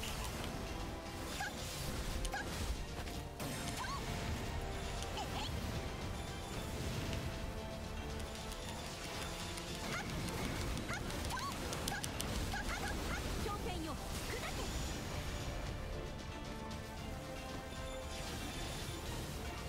防衛大成功。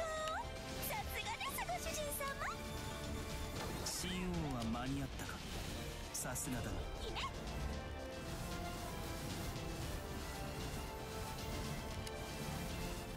ノンストップで Gilga, I'm back. Where are you?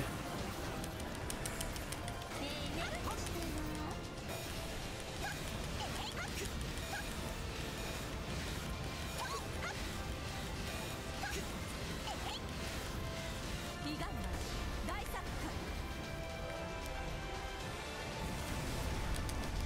戦。よくなんだ、野生犬にも牙はあったか。ご主人様。いざ。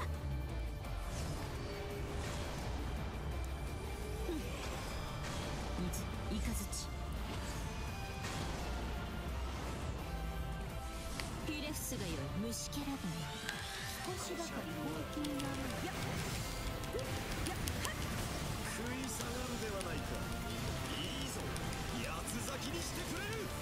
おのれ、この程度の雑種にここまで。 Yeah, get out of here, Gilga, you cheater.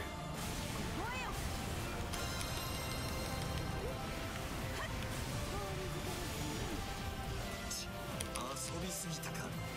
飽きた。俺は下がるぞ。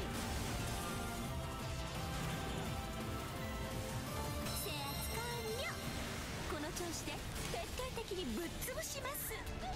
制圧できましたね、キャスター。その調子で変に遊ばないよ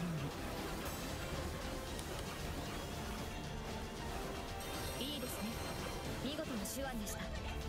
Elizabeth, you're here too?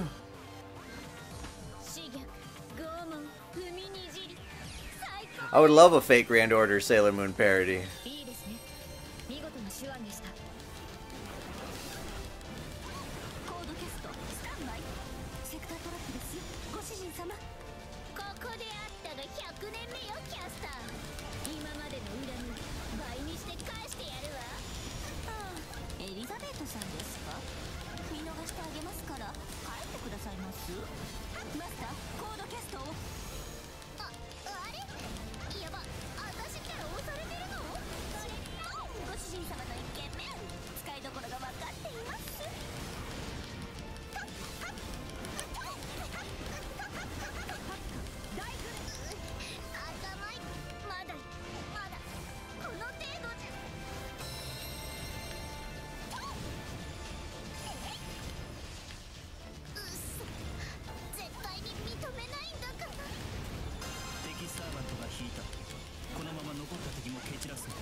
Booyah! この調子で徹底的にぶっ潰します。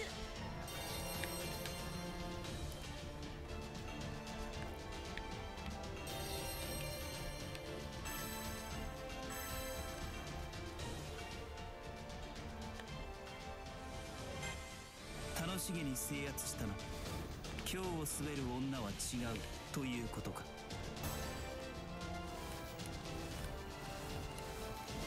ポータルの出現を確認した。アルテラの元へと繋がっているはずだ。さあポータルへ向かうがいい。ようやく親玉のお出ましというわけですね。ご主人様、参りましょう。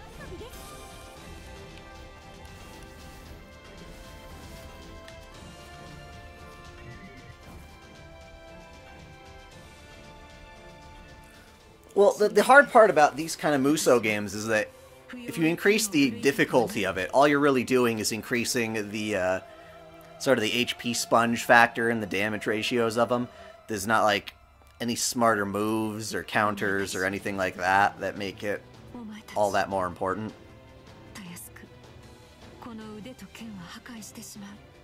You can always make these games hard, but not in a way that's really that exciting. 破壊の大王と呼ばれたものがためらいなどと、肩腹どころか胸に穴が開こうというもの。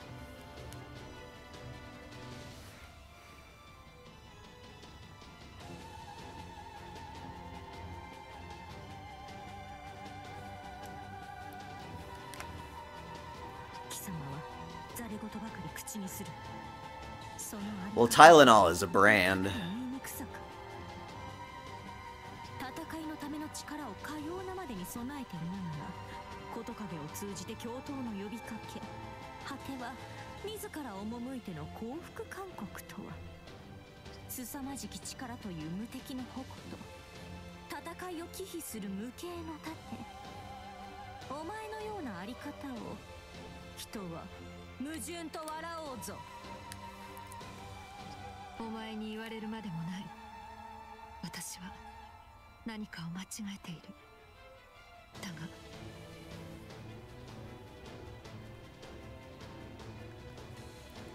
She has long hair.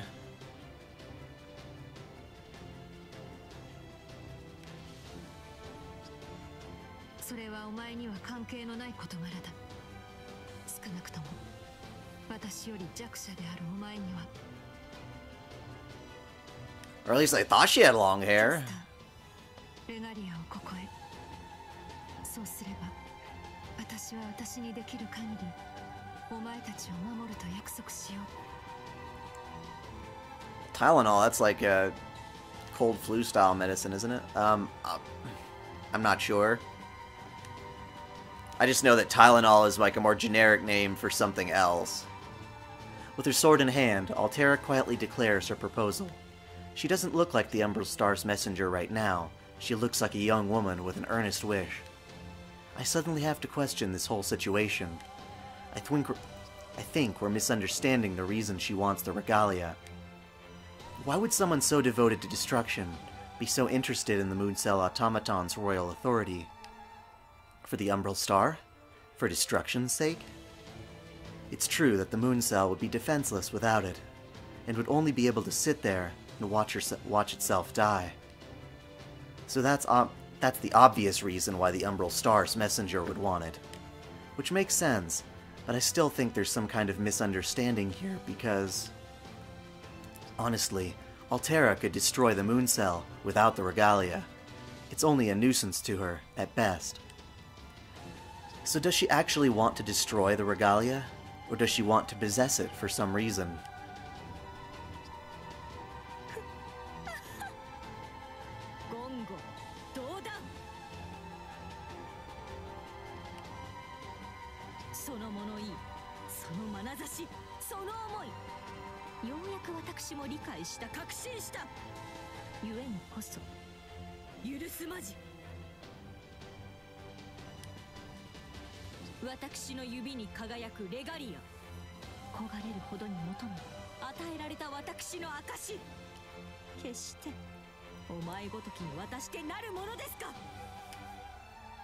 Caster's words are like sharp slams against Altera. I don't think it's wise to provoke her in the middle of negotiations myself. And I don't know why Caster's so agitated all of a sudden. I want Caster to calm down for a bit. If we can keep talking, maybe we can...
That's fine.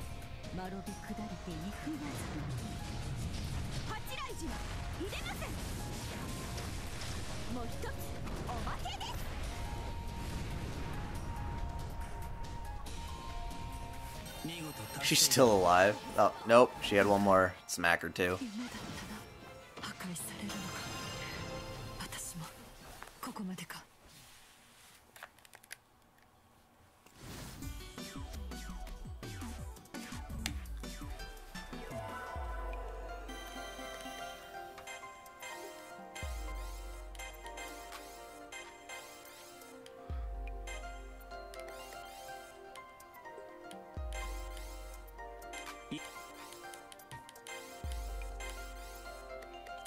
疲れ様でした。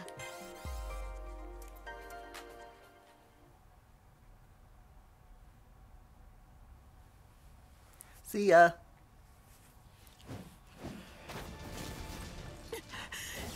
It sounded like a lightsaber right there.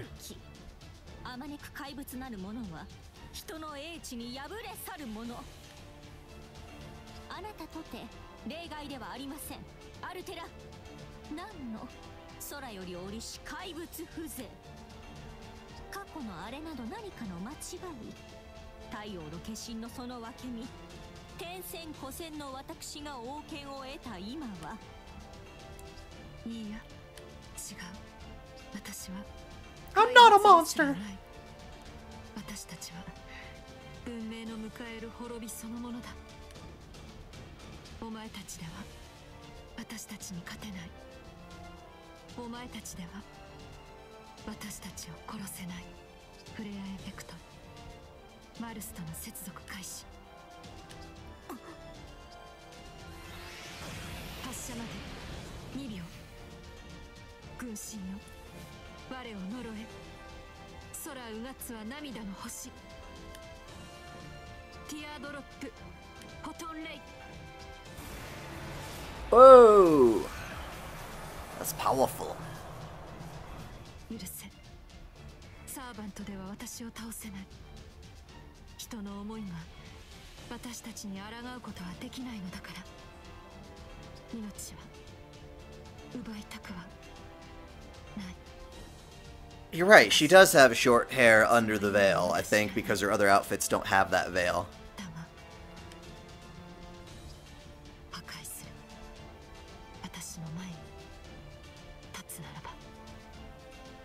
Yes, we're gonna learn all about Altera in the next plot route.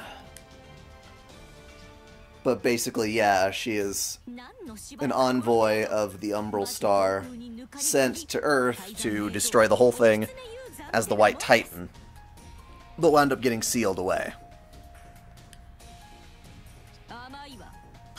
Or rather, her Titan form got defeated, and so she hid out inside the moon cell.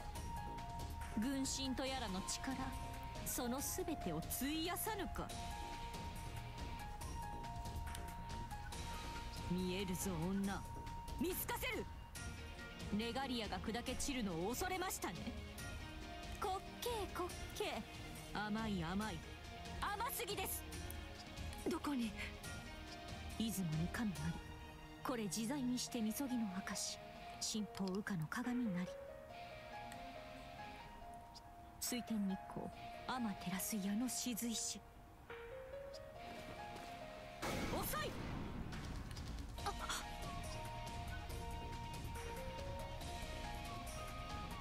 5 consecutive attacks slam into Altera. I recognize the spell. Gyoku Tenho. It's the strongest spell in Caster's repertoire, and now it's seized Altera's whole body. Caster pulled off the perfect surprise attack. She played on Altera's knowledge of her recklessness, and then tricked her into lowering her guard. It wasn't Caster herself who was swallowed up by the Pillar of Light. It was a digital decoy constructed to look like her, at the cost of most of the Regalia's resources.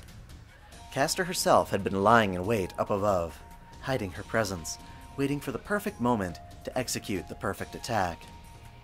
Caster doesn't have an innate presence-blocking skill, but she was able to rig the Regalia up to give her something similar. It cost her all the resources the Regalia had left, of course. The Regalia is not intended to be fiddled with that way. But then, that's Caster for you. Yeah, that is a little far-fetched and made up at the last second. 実のとこ、一か八かだったんですけど、ありがとうございます、ご主人様。もう一人の私をあなたが操って戦ってくださったからこそ機会を得られました。私一人では到底彼女には届きませんでした。お前たちの策に Altera looks so sad. 溢れる星の光でさえないただの知恵が私を倒すのか、キャスター。その通りです。ほうき星より来たる者、優勢の使者よ。弱き者が強き者を打倒する。知恵と勇気を振り絞り、届かぬ頂を乗り越えるのが人の業。それを私はせいぜい真似てみただけのこと。地上にて人のあがきを私に教えた者どもと、ここにて人の光を私に見せた我が主。Yeah, the veils are very nice. それらがお前を倒した者の本質です。あなたもかつてそれを目にしたのでしょう。やはりか、キャスター。いや、賜物前、私の過去を。 Don't hurt her! Right next to Altera, a figure who looks just like me appears and stands in front of her. By now, that's the most natural thing in the world to me. It's just like I saw before, with Saber and my mind. It's the body of Sarah Ezekiah. Even though our positions are different, there's no doubt she's me. No matter what happens, she stands up for her servant, just like I would.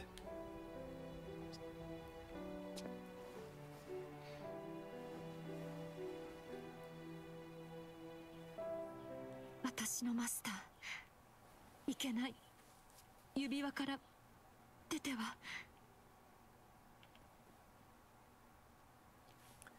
Okay, this is going to be kind of complicated, but I'll try to keep it as simple as humanly possible. Fate Extra is a completely different spin-off story from Fate Stay Night, an alternate universe in which, instead of like the Root and Akasha and all that stuff that we've got, the Throne of Heroes, instead we've got on the moon this strange supercomputer of unknown origin called the Moon Cell. And Earth got royally screwed over, lost its mana, people started fighting in wars, it became this destructive apocalyptic nightmare. So a lot of mages would engage in Spiritron hacking, where they hack into the Moon Cell and kind of live there digitally like the damn Matrix, in a sense.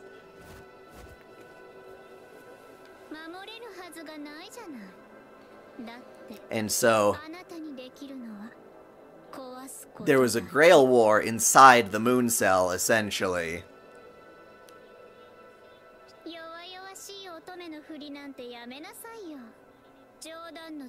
And our main character, Juan, our protagonist, alongside whichever servant you chose in Fate Extra, and even the Extra anime is doing quite a bit of a different thing here.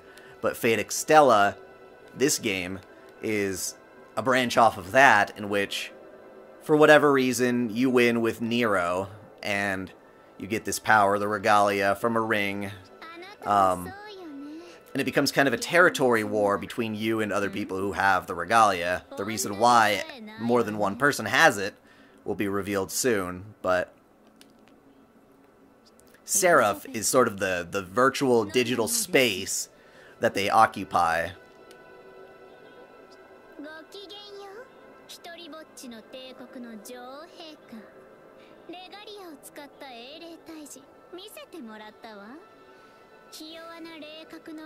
The general conflict here is that there's this crazy, destructive star, the Umbral star, some strange alien device, floating throughout the galaxy, destroying and consuming other civilizations. It came to Earth once before, but we managed to survive. They sent Altera, this chick right next to us, as the White Titan. Elizabeth Bathory. Her face still looks the same. She strolls up to us, through the dust, without a mark from our last encounter. She's different. She still looks like she did when she first consumed Saber's Regalia, but there's something missing from her now.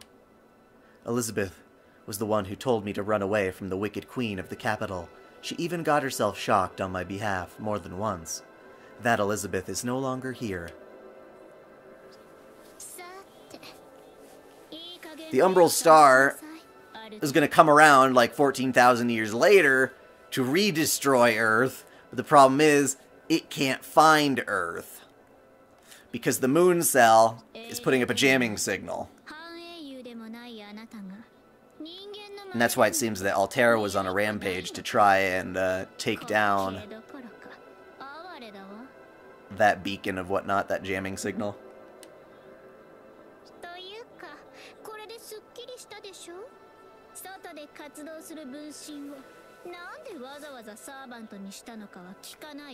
They call it a Holy Grail War, but the Grail, just like in Fate Stay Night, isn't like a legitimate, like, the Holy Grail. It's a receptacle of mana, so in this case, it's the power of this device that you're coveting.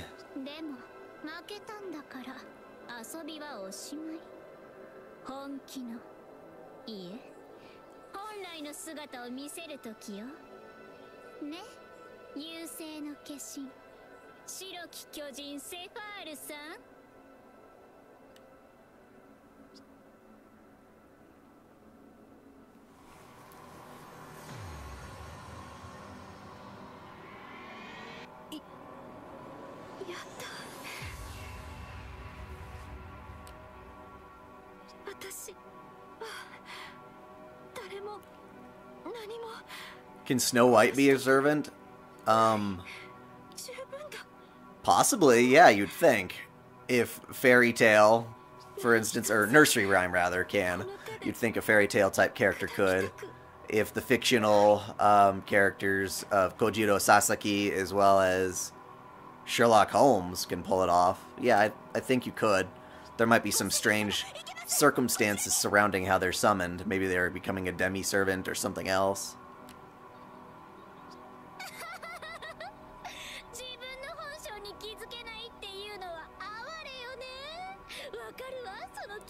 And yeah, Mulan totally could.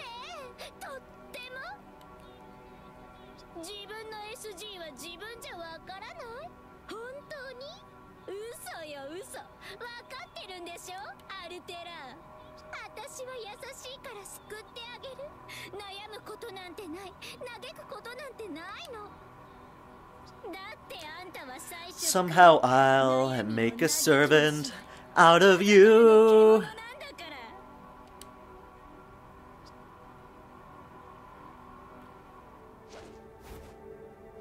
That's a bad Elizabeth. Bad.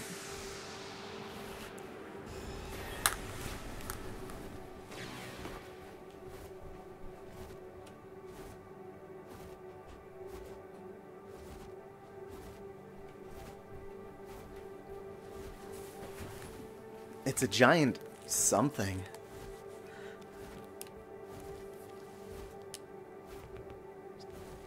Its spiritual core is firing off a terrifying amount of pressure. Its white light is blinding hot.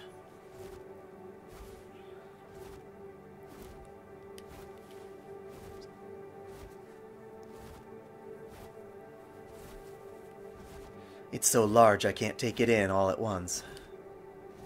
A human shadow. When did I first start noticing its features? When she first appeared? When I saw her in profile?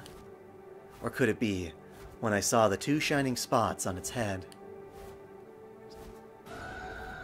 She's like a crazy alien bunny rabbit. She screams. The scream seems to shake reality itself. It's not human. It's not a heroic spirit. It's a monster! It's hunger. Vast, unstoppable hunger.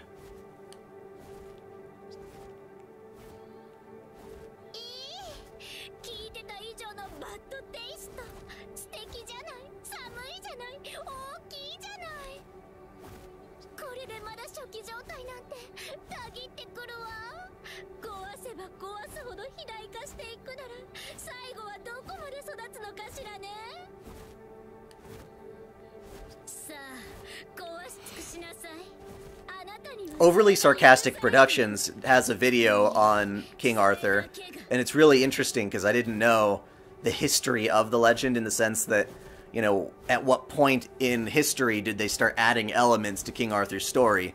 Stuff like Morgan Le Fay was never supposed to be Mordred's mother originally. That wasn't a thing. But they added that later on.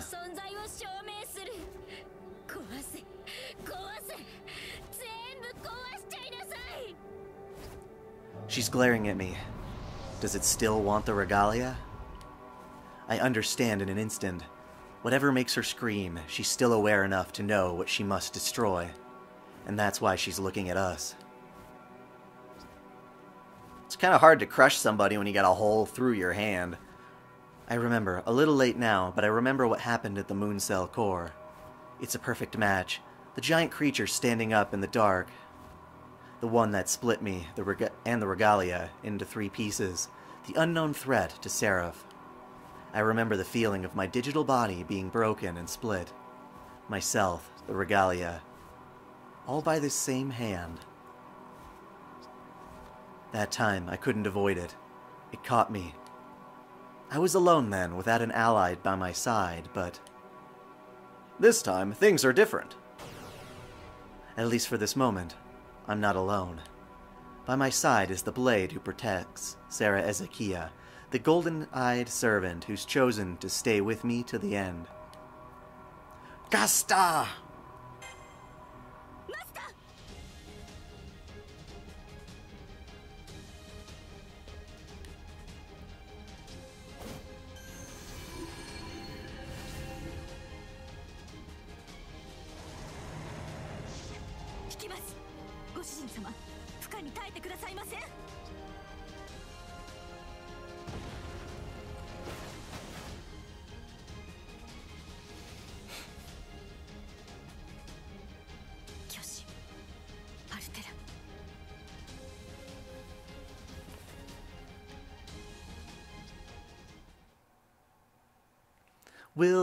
There will be a tomorrow.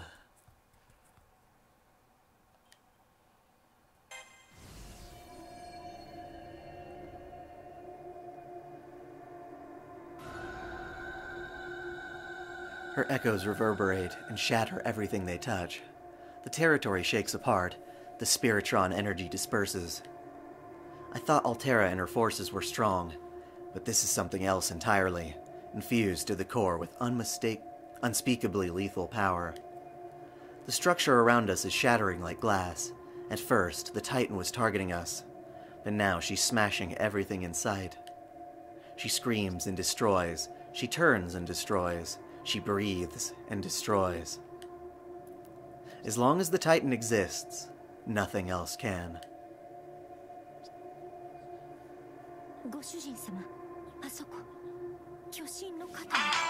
Oh.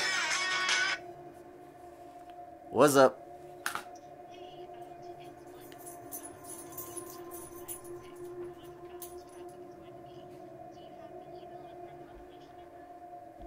Oh, for checking in? I should? What time does it have to happen? Okay, well, I don't know how I can do yours. Okay, understood. We're not checking any bags. We're not doing bags? Alright. Alrighty, I can do that. Love you.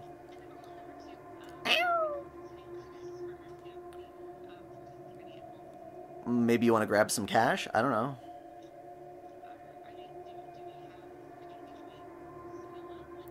Not an exact amount. We have to talk about it. Come on home if that's the case. Alright, love you. Bye-bye. Sorry, I had to take care of that. I see a figure. Sarah Ezekiah's body is standing on the shoulder of the giant.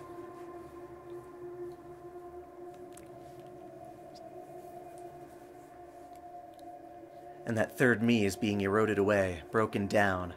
I can tell from here. It's what I'd expect to happen being so close to a force of destruction. Nothing alive can stand beside her. No matter what bonds they might have, no matter what they might have said to each other, her destructive power is absolute.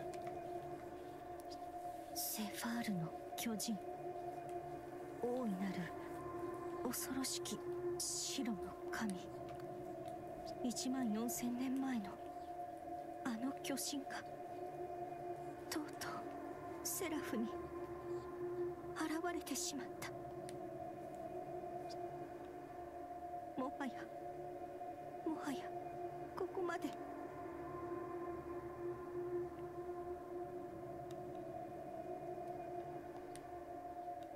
ここまでなのですか。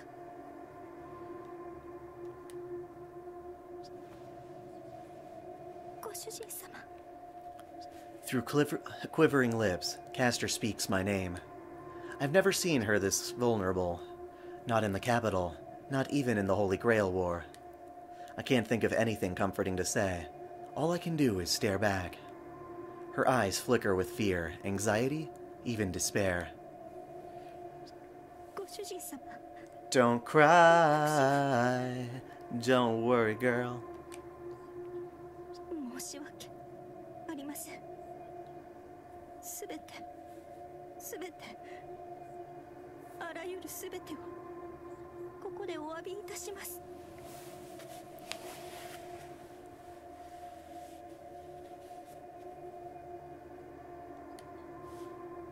どうか謝らせてくださいませ。 The gotcha thing from Fate Grand Order to turn into a servant? 落ちてからずっと自ら望んで横島な渓谷に落ち果てたこと。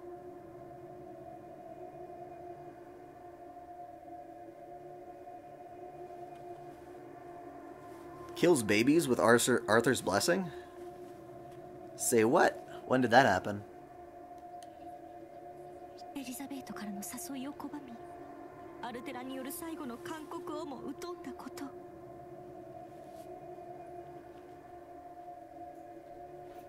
Unless you're talking about the original Arthur as opposed to Fate Arthur. そしてあなたを、マスターであるあなたを束縛し続けたこと、すべて一人は嫌だったのです。もう一人になりたくなかった。一人に戻るのが怖かった。 The world is about to end. Tamamo, I don't know if we have time. We have to kill her. その未来に恐怖したのです。いつかの折、エリザベートが言った通り、ドンピシャです。図星どころの話ではありません。あろうことか私はやけのヤンパチになったのです。あなたとは一緒にいられない。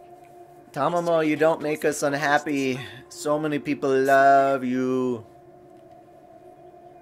ならばせめて幸福でいるうちに。 I did not get Semiramis. I thought she was only in Japanese. The realization falls into my chest with a thud. So that's what she's been building up all this time. She knows the ending's sad, so she wants to close the book before we get there. That's the only solution to the problem she's always had. Castor's a sorcerer, a supernatural fox, and she even holds a spark of the sun inside her, but that also makes her part of eternity, of rules she can't ever go against. The notion of anything having an end is unbearable to her.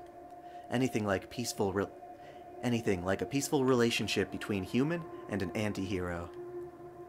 Or like a world doomed to the inevitable. That's why she wants to bring down the curtain while the music is still playing. But she knows that would spell death for me. She wants to end it all, but she doesn't want me to die. She's been trying to keep all that turmoil buried under her throne. Even though her harlot persona could have driven me to hate her, or maybe that's what she wanted, for me to lose all affection for her and walk away on my own terms, making it easier for her that way. ごめんなさい。そんな私のわがままの結果がこの光景です。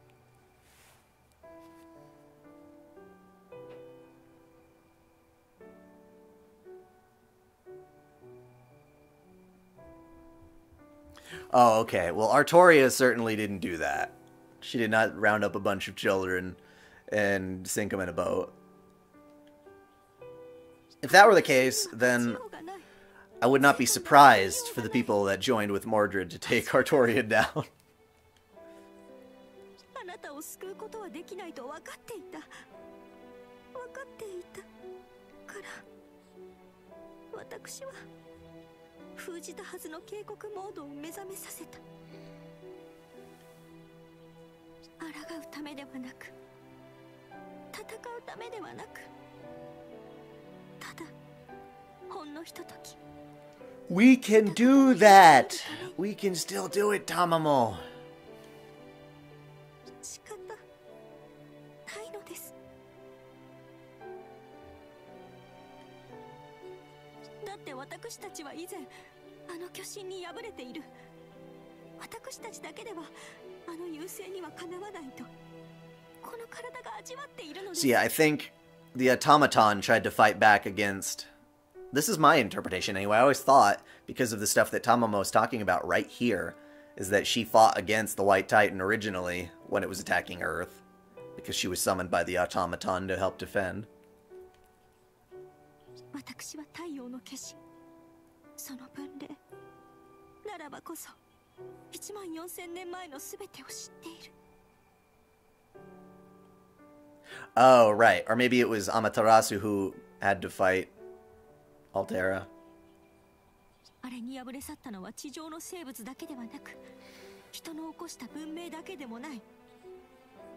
擬神化された世界さえ次々に。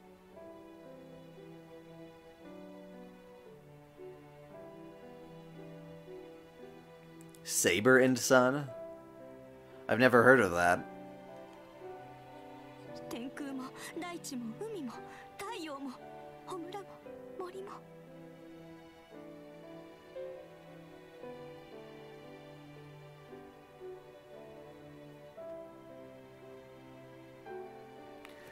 I like Fate Zero Artoria. I don't like Giant Boobs Artoria. 一切の意味をなさず、愛も絆もあれ来る巨神へは届くことなく、死もあれを殺すことはできなかった。戦いと争いの概念さえ同じこと。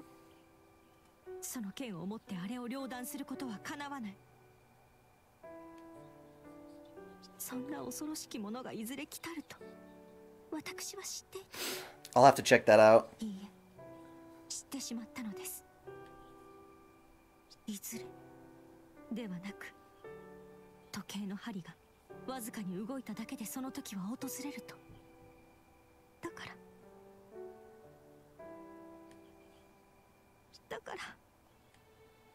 私。 I get it. Castor was ready to witness this scene. Not from a premonition, but from her own experience. Or at least the experience of another version of herself. When the Umbral star arrives, the world ends. The Mooncell automaton can't stop that. Every life form and civilization on Earth will be destroyed, just like it was 14,000 years ago. But Castor still hoped, wished, prayed, simply to live with me. どうかお許しください、マスター。浅ましくも卑しい私の行いを。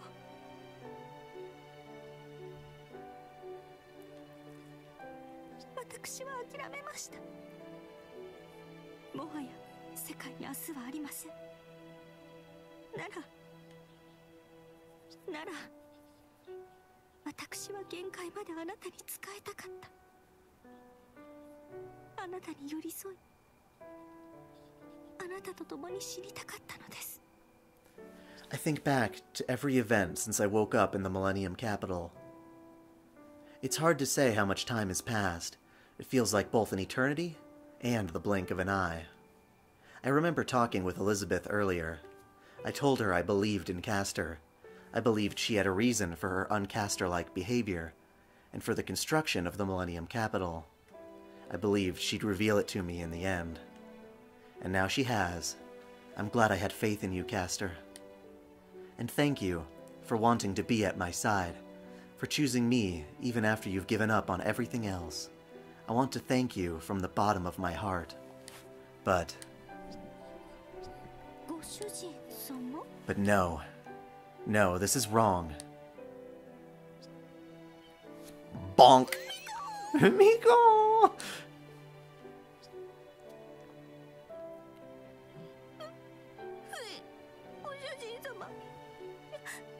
まり私では叶いませんか。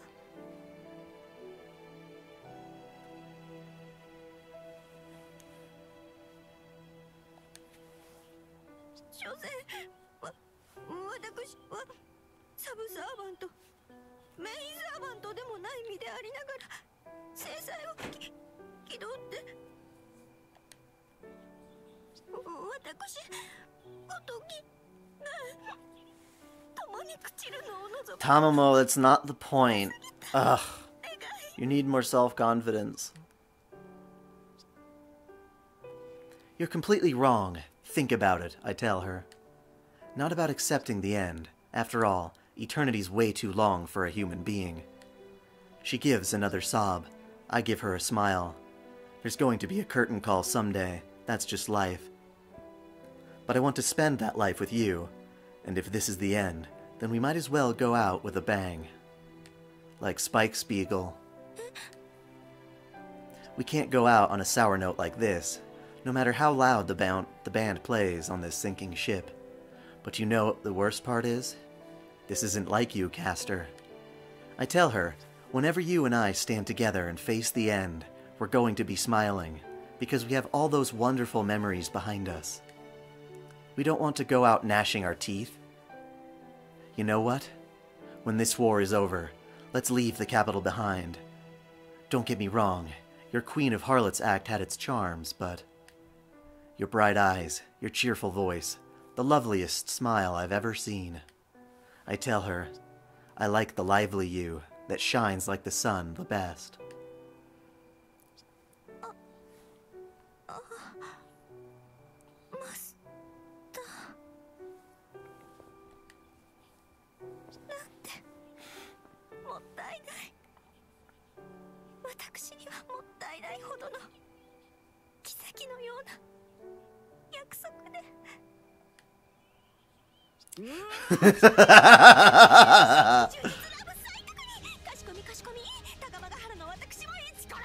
I love it.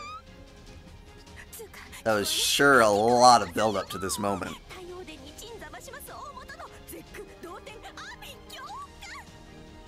Yay!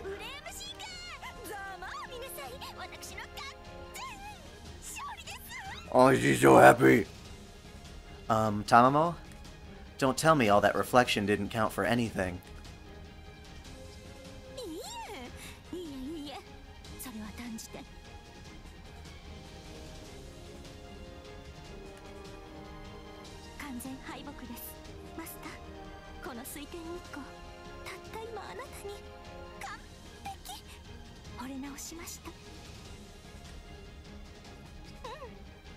We mustn't keep Altera waiting. Sephar the Destroyer is just chilling out.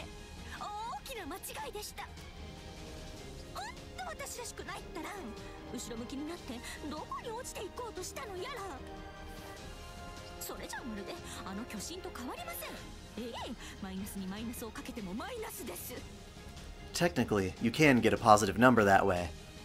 I know she's on a roll, but she shouldn't get that wrong. Then again, I'm sure she was speaking figuratively, so I shouldn't put the brakes on her here. Especially since she's talking herself, out of her harlot mode. I'll just stand back and enjoy the moment. The one true sun is rising over the zero dark. Its golden glimmer fills my eyes.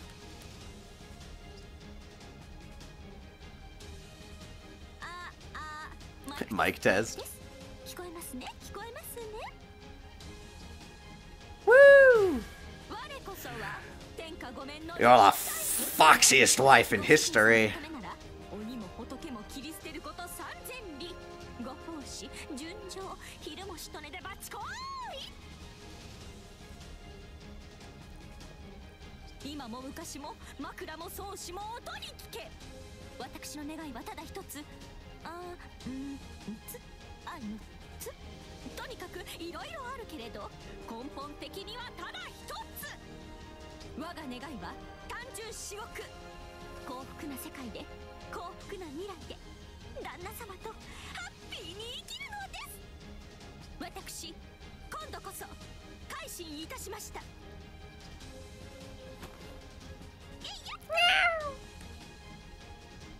モードは時代遅れと脱ぎ捨てて、ご主人様が誇れる最高のサーバントとしてサクッと。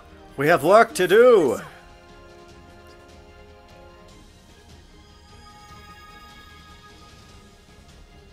いえ、まあ世界なんてどうでもいいですが、ご主人様の未来を汚す者に容赦はねえ。愛しの旦那様に指一本触れさせません。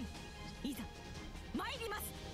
ハッピーウェディングHappy wedding sunshine! 更新全開稼働。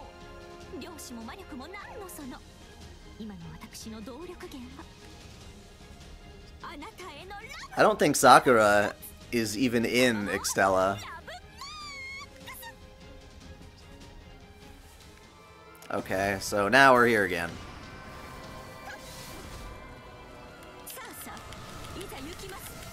ご主人様との幸福な未来のために。魔力が集中している。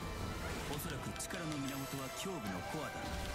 相手の行動をよく観察しろ。攻撃の機会が見えてくるはずだ。 Ow, that didn't work out. Oh! I need to pay more attention.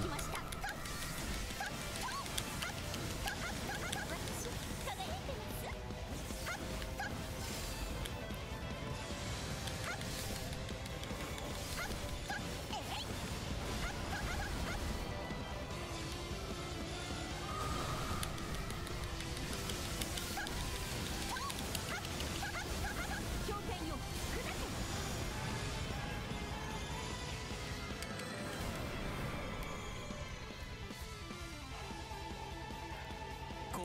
You get to believe in the power of love.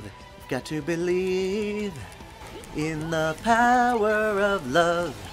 It gives meaning to this moment. It's what our hearts are dreaming of. You've got to believe in the power of love. That is a track from the original Sailor Moon dub. That didn't do jack shit. 通常攻撃では効果が薄い。コアを攻撃するならムーンクランチを使え。レガリアの力を有したムーンクランチ。それだけが巨神を貫通しうる。 Oh, whoops. I have to use the Moon Crux. Damn it. I'm a bad person. I'm an idiot. Well, I didn't know I had it charged. That's the problem, I guess. Come on. I dare you to slap me. I dare you. I dare you. Whoa! Yeah, you did it. My bad. Oh, oh.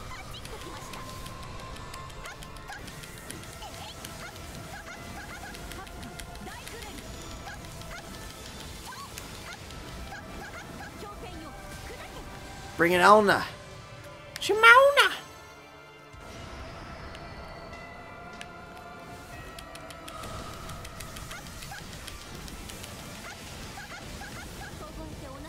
Bring it on, Sephar!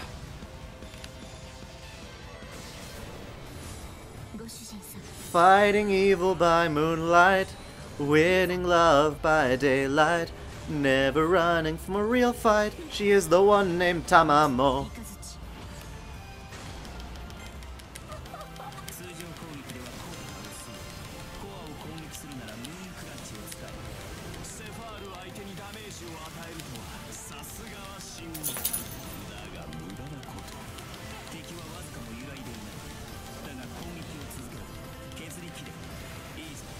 奴の防御システムが解除される。さすがの目障りだ。セファールを止められるわけがあるまい。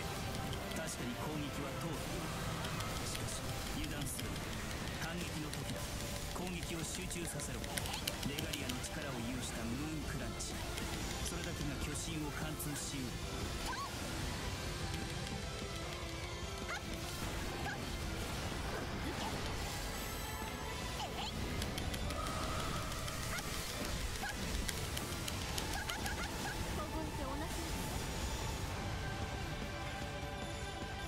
Now this'll work.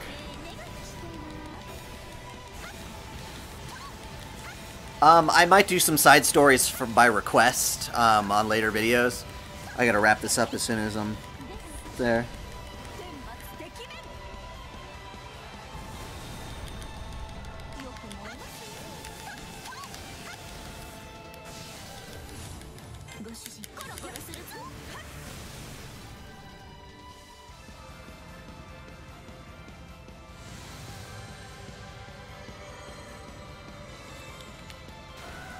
I don't know, there are a lot of people who I think actually really do like Sakura.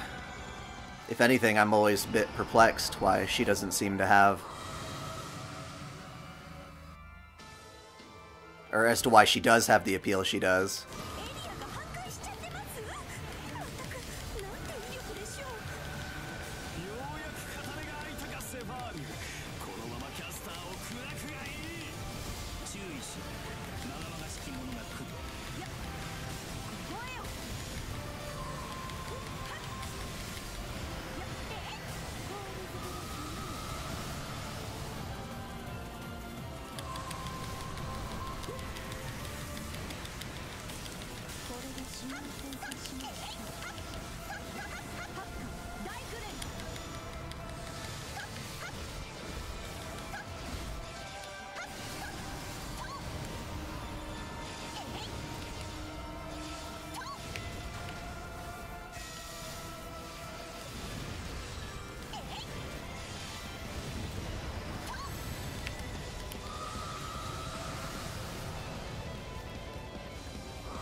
'Let's end this!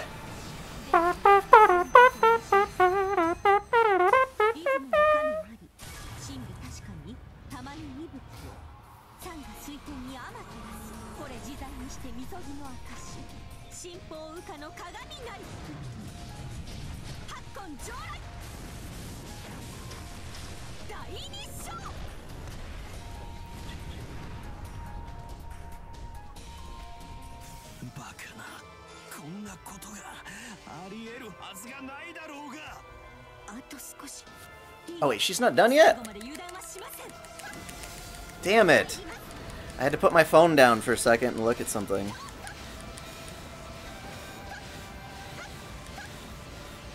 God damn it, I lost my chance. I'm sorry. I've got a flight I need to check into in like 15 minutes, and I have a feeling this game's gonna take just a tiny bit longer than that.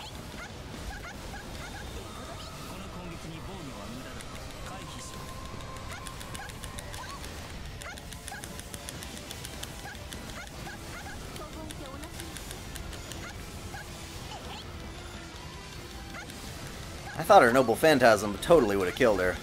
My bad. She's getting ready for the Kamehameha!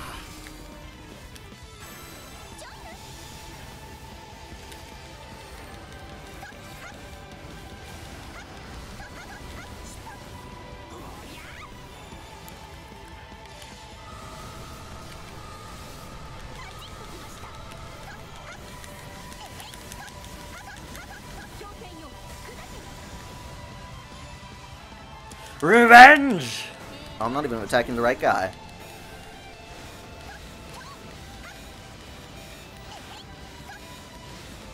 Hopefully this works.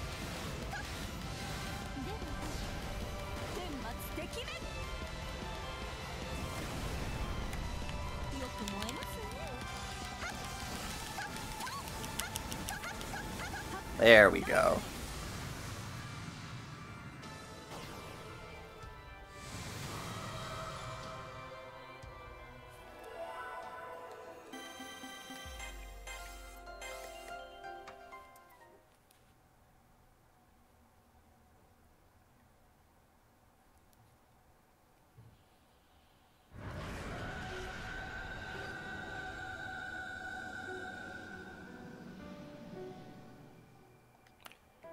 She unleashes her final attack, perfectly aimed. It flies right into the Titan Altera's chest.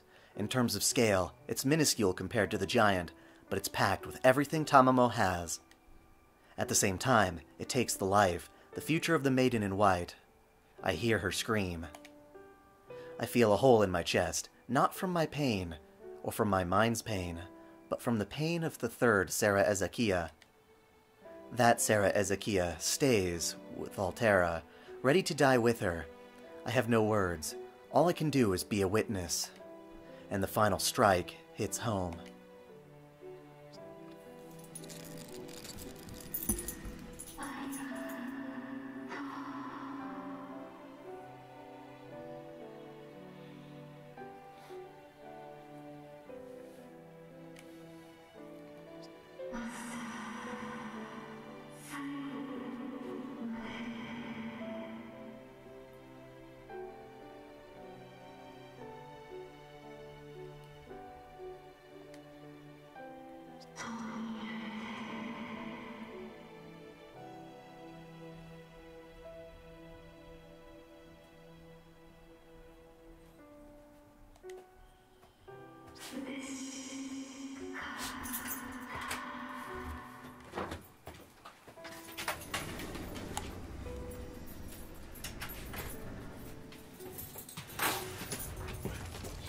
The giant goddess crumbles.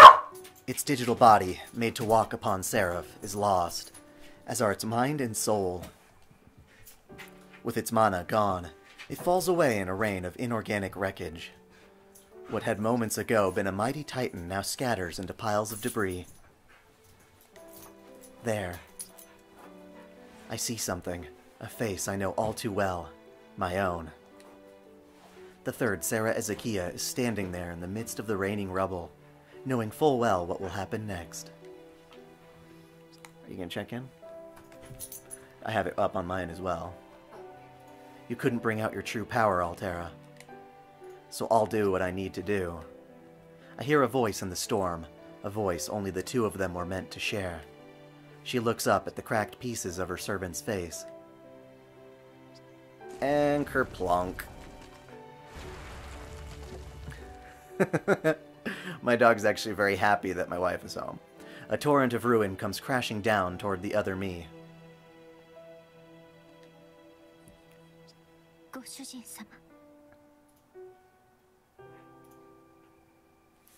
See, Ariel, this is what I'm getting.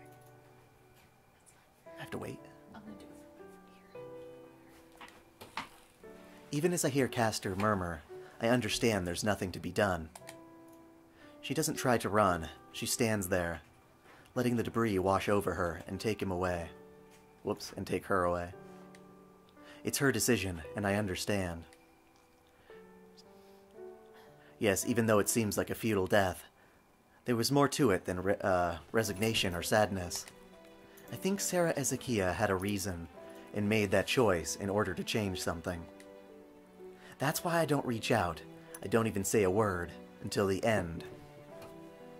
I think, until the very end. In my heart, I send off the other me, who walked a different path than I, until all trace of the body is gone. Goodbye, body of Sarah Ezekiah. She must have been a wonderful servant to you.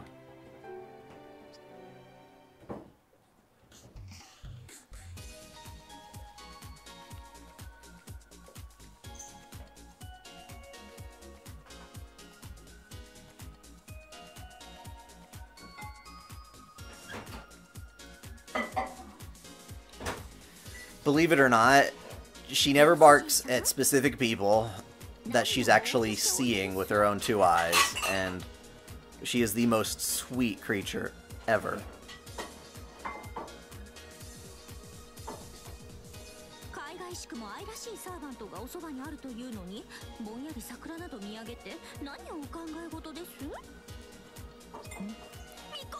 No.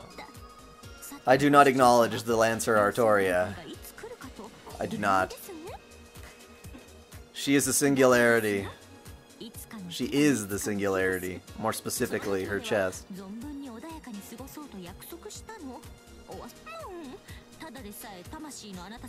Yes, this is the end of the Tamamo route.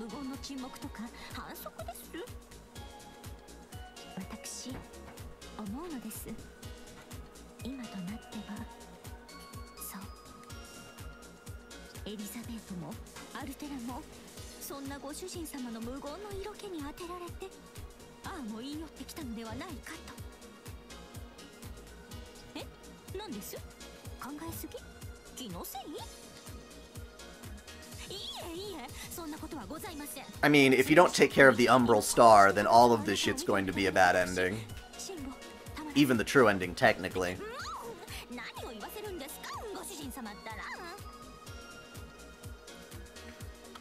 Yes, that's a huge part of my issue.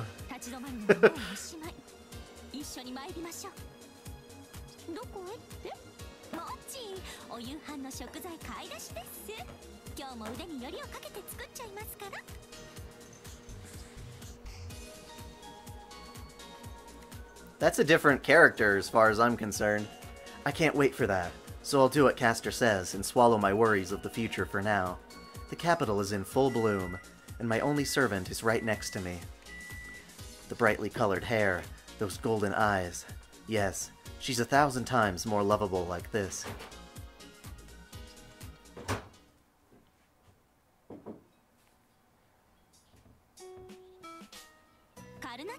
Yeah, Umu's ending is very sad. My wife is right here and she was laughing.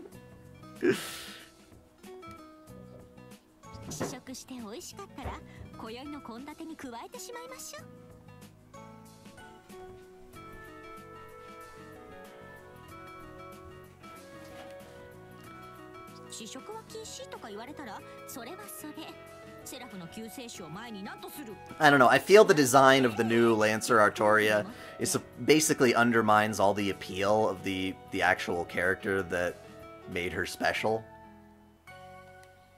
It's like, oh, now she's just another chick with big boobs. And I don't like that. That's good.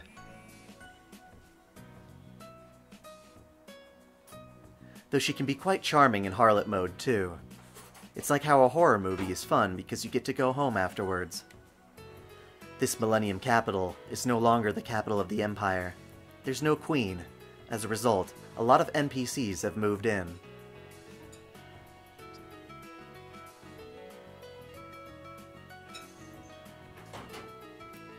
Somehow, they've even built an economy. There are craftsmen and shopkeepers, and that means there are consumers. Instead of a giant empire run by one ruler and her servants, it's looking a lot more like a nation, almost like a real world, you might say.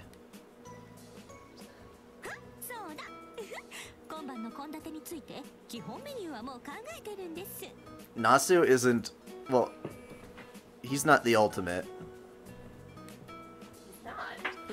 You know, just because he's also the guy who says Altria. Like, clearly he doesn't know what he's talking about all the time.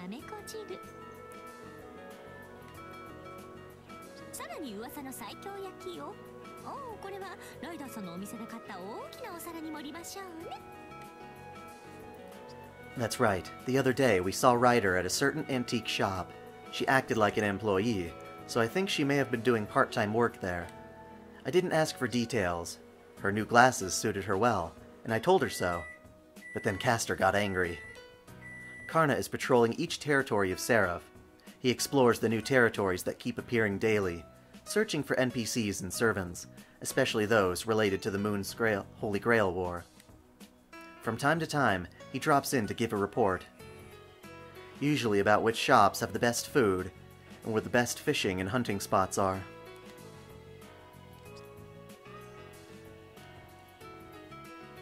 No one knows where Berserker went.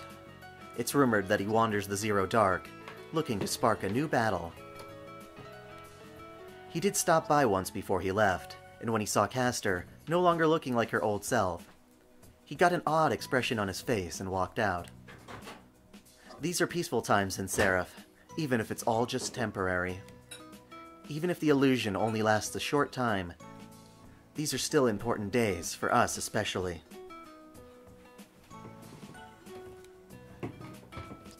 Soだ、ご主人様、ちょっと足を伸ばして他の領域に参りましょうか。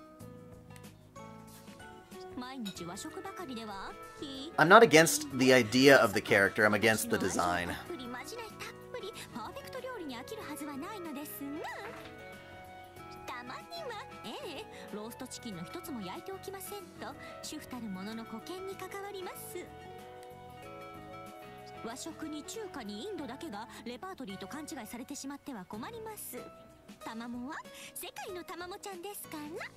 Now that she mentions it, the curry Castor cooked up was surprisingly good.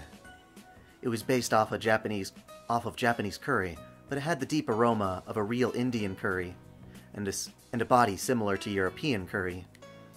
But most of all, it had a taste of, well, family. Spicy, but gentle and welcoming.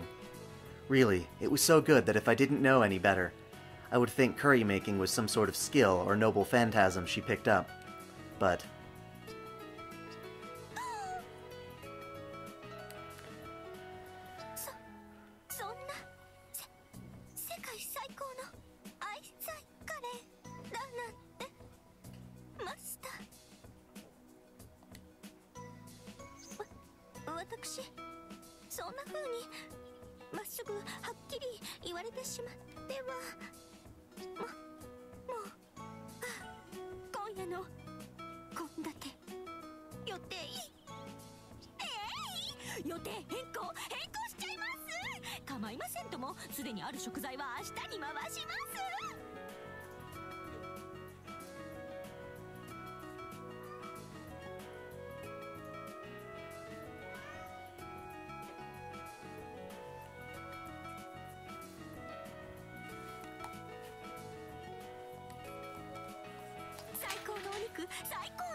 enough garlic to make Mr. Vlad croak.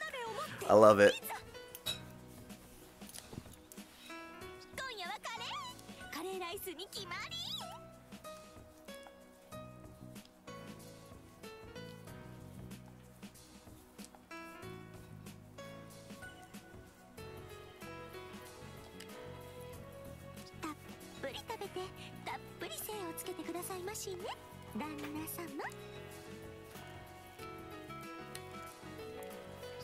Although, one potential problem.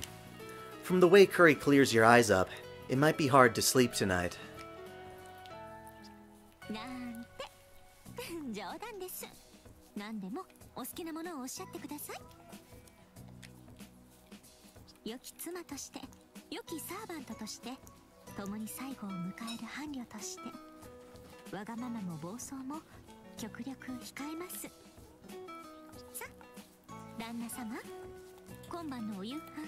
Oh, I need to start thinking about what I'm eating for dinner. That's a tough question. I can't think up a whole menu on the spot like she can. But more importantly, I want her to live as lively as she wants. I want her to be as lively as she wants to be. I don't ever want her to think she has to tone herself down for me. If she wants to feed me curry, I'm perfectly okay with that. I don't think she'll go into curry harlot mode or anything like that. Huh?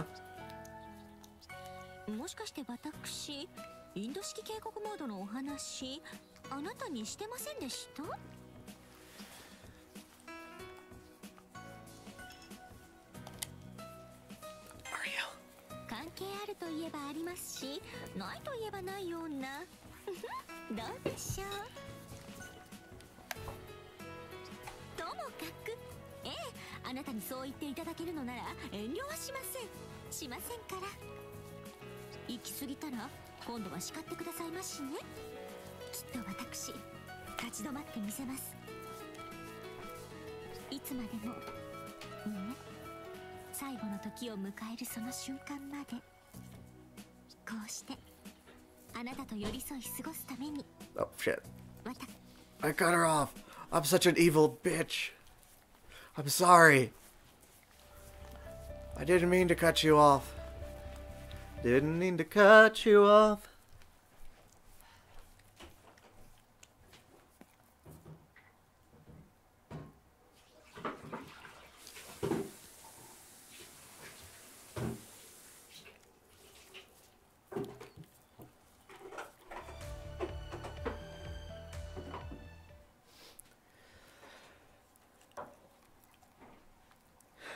Vlad would take offense to that comment.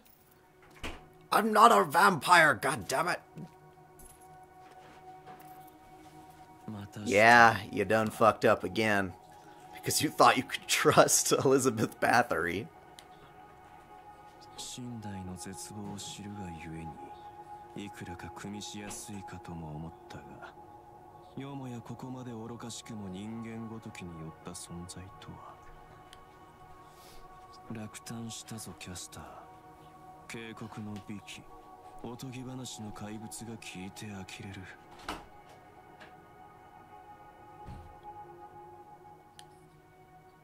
束の間の甘美を味わいながら滅びの時を待つがいい。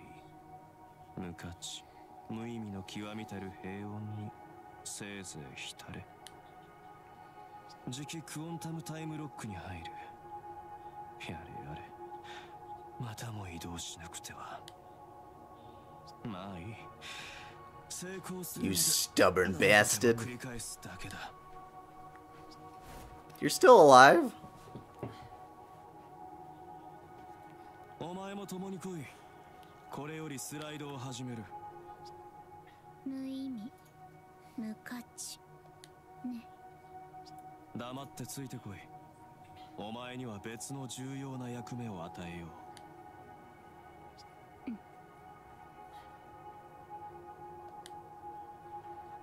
レガリアの完全なる破壊とムーンセル中枢の陥落。我らはいずれ必ず完璧にこれを果たす。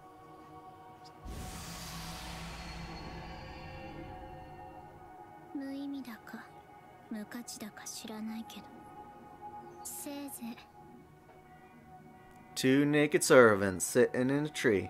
F-U-C-K-I-N-G. 幸せな最後を迎えなさいよね。 The old squirrel's gonna have the best ending. Just you wait. Look at that tail. Flap, flap, flap. She's like a beaver.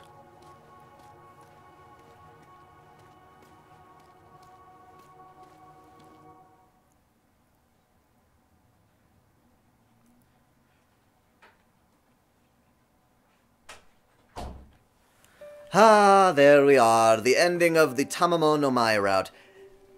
However, rejoice, for not tomorrow, but the day after, I guess that's Thursday, I will find a way, Lucia, to stream, the Kara no Kyokai event, at least as much as I can get through at that time. I'll be on vacation, I'll be visiting family, so we'll see how my time works into that.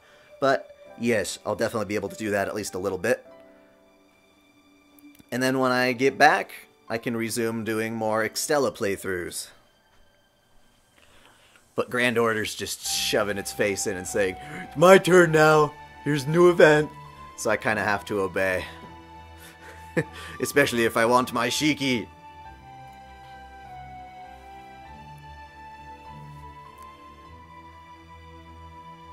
But, yes.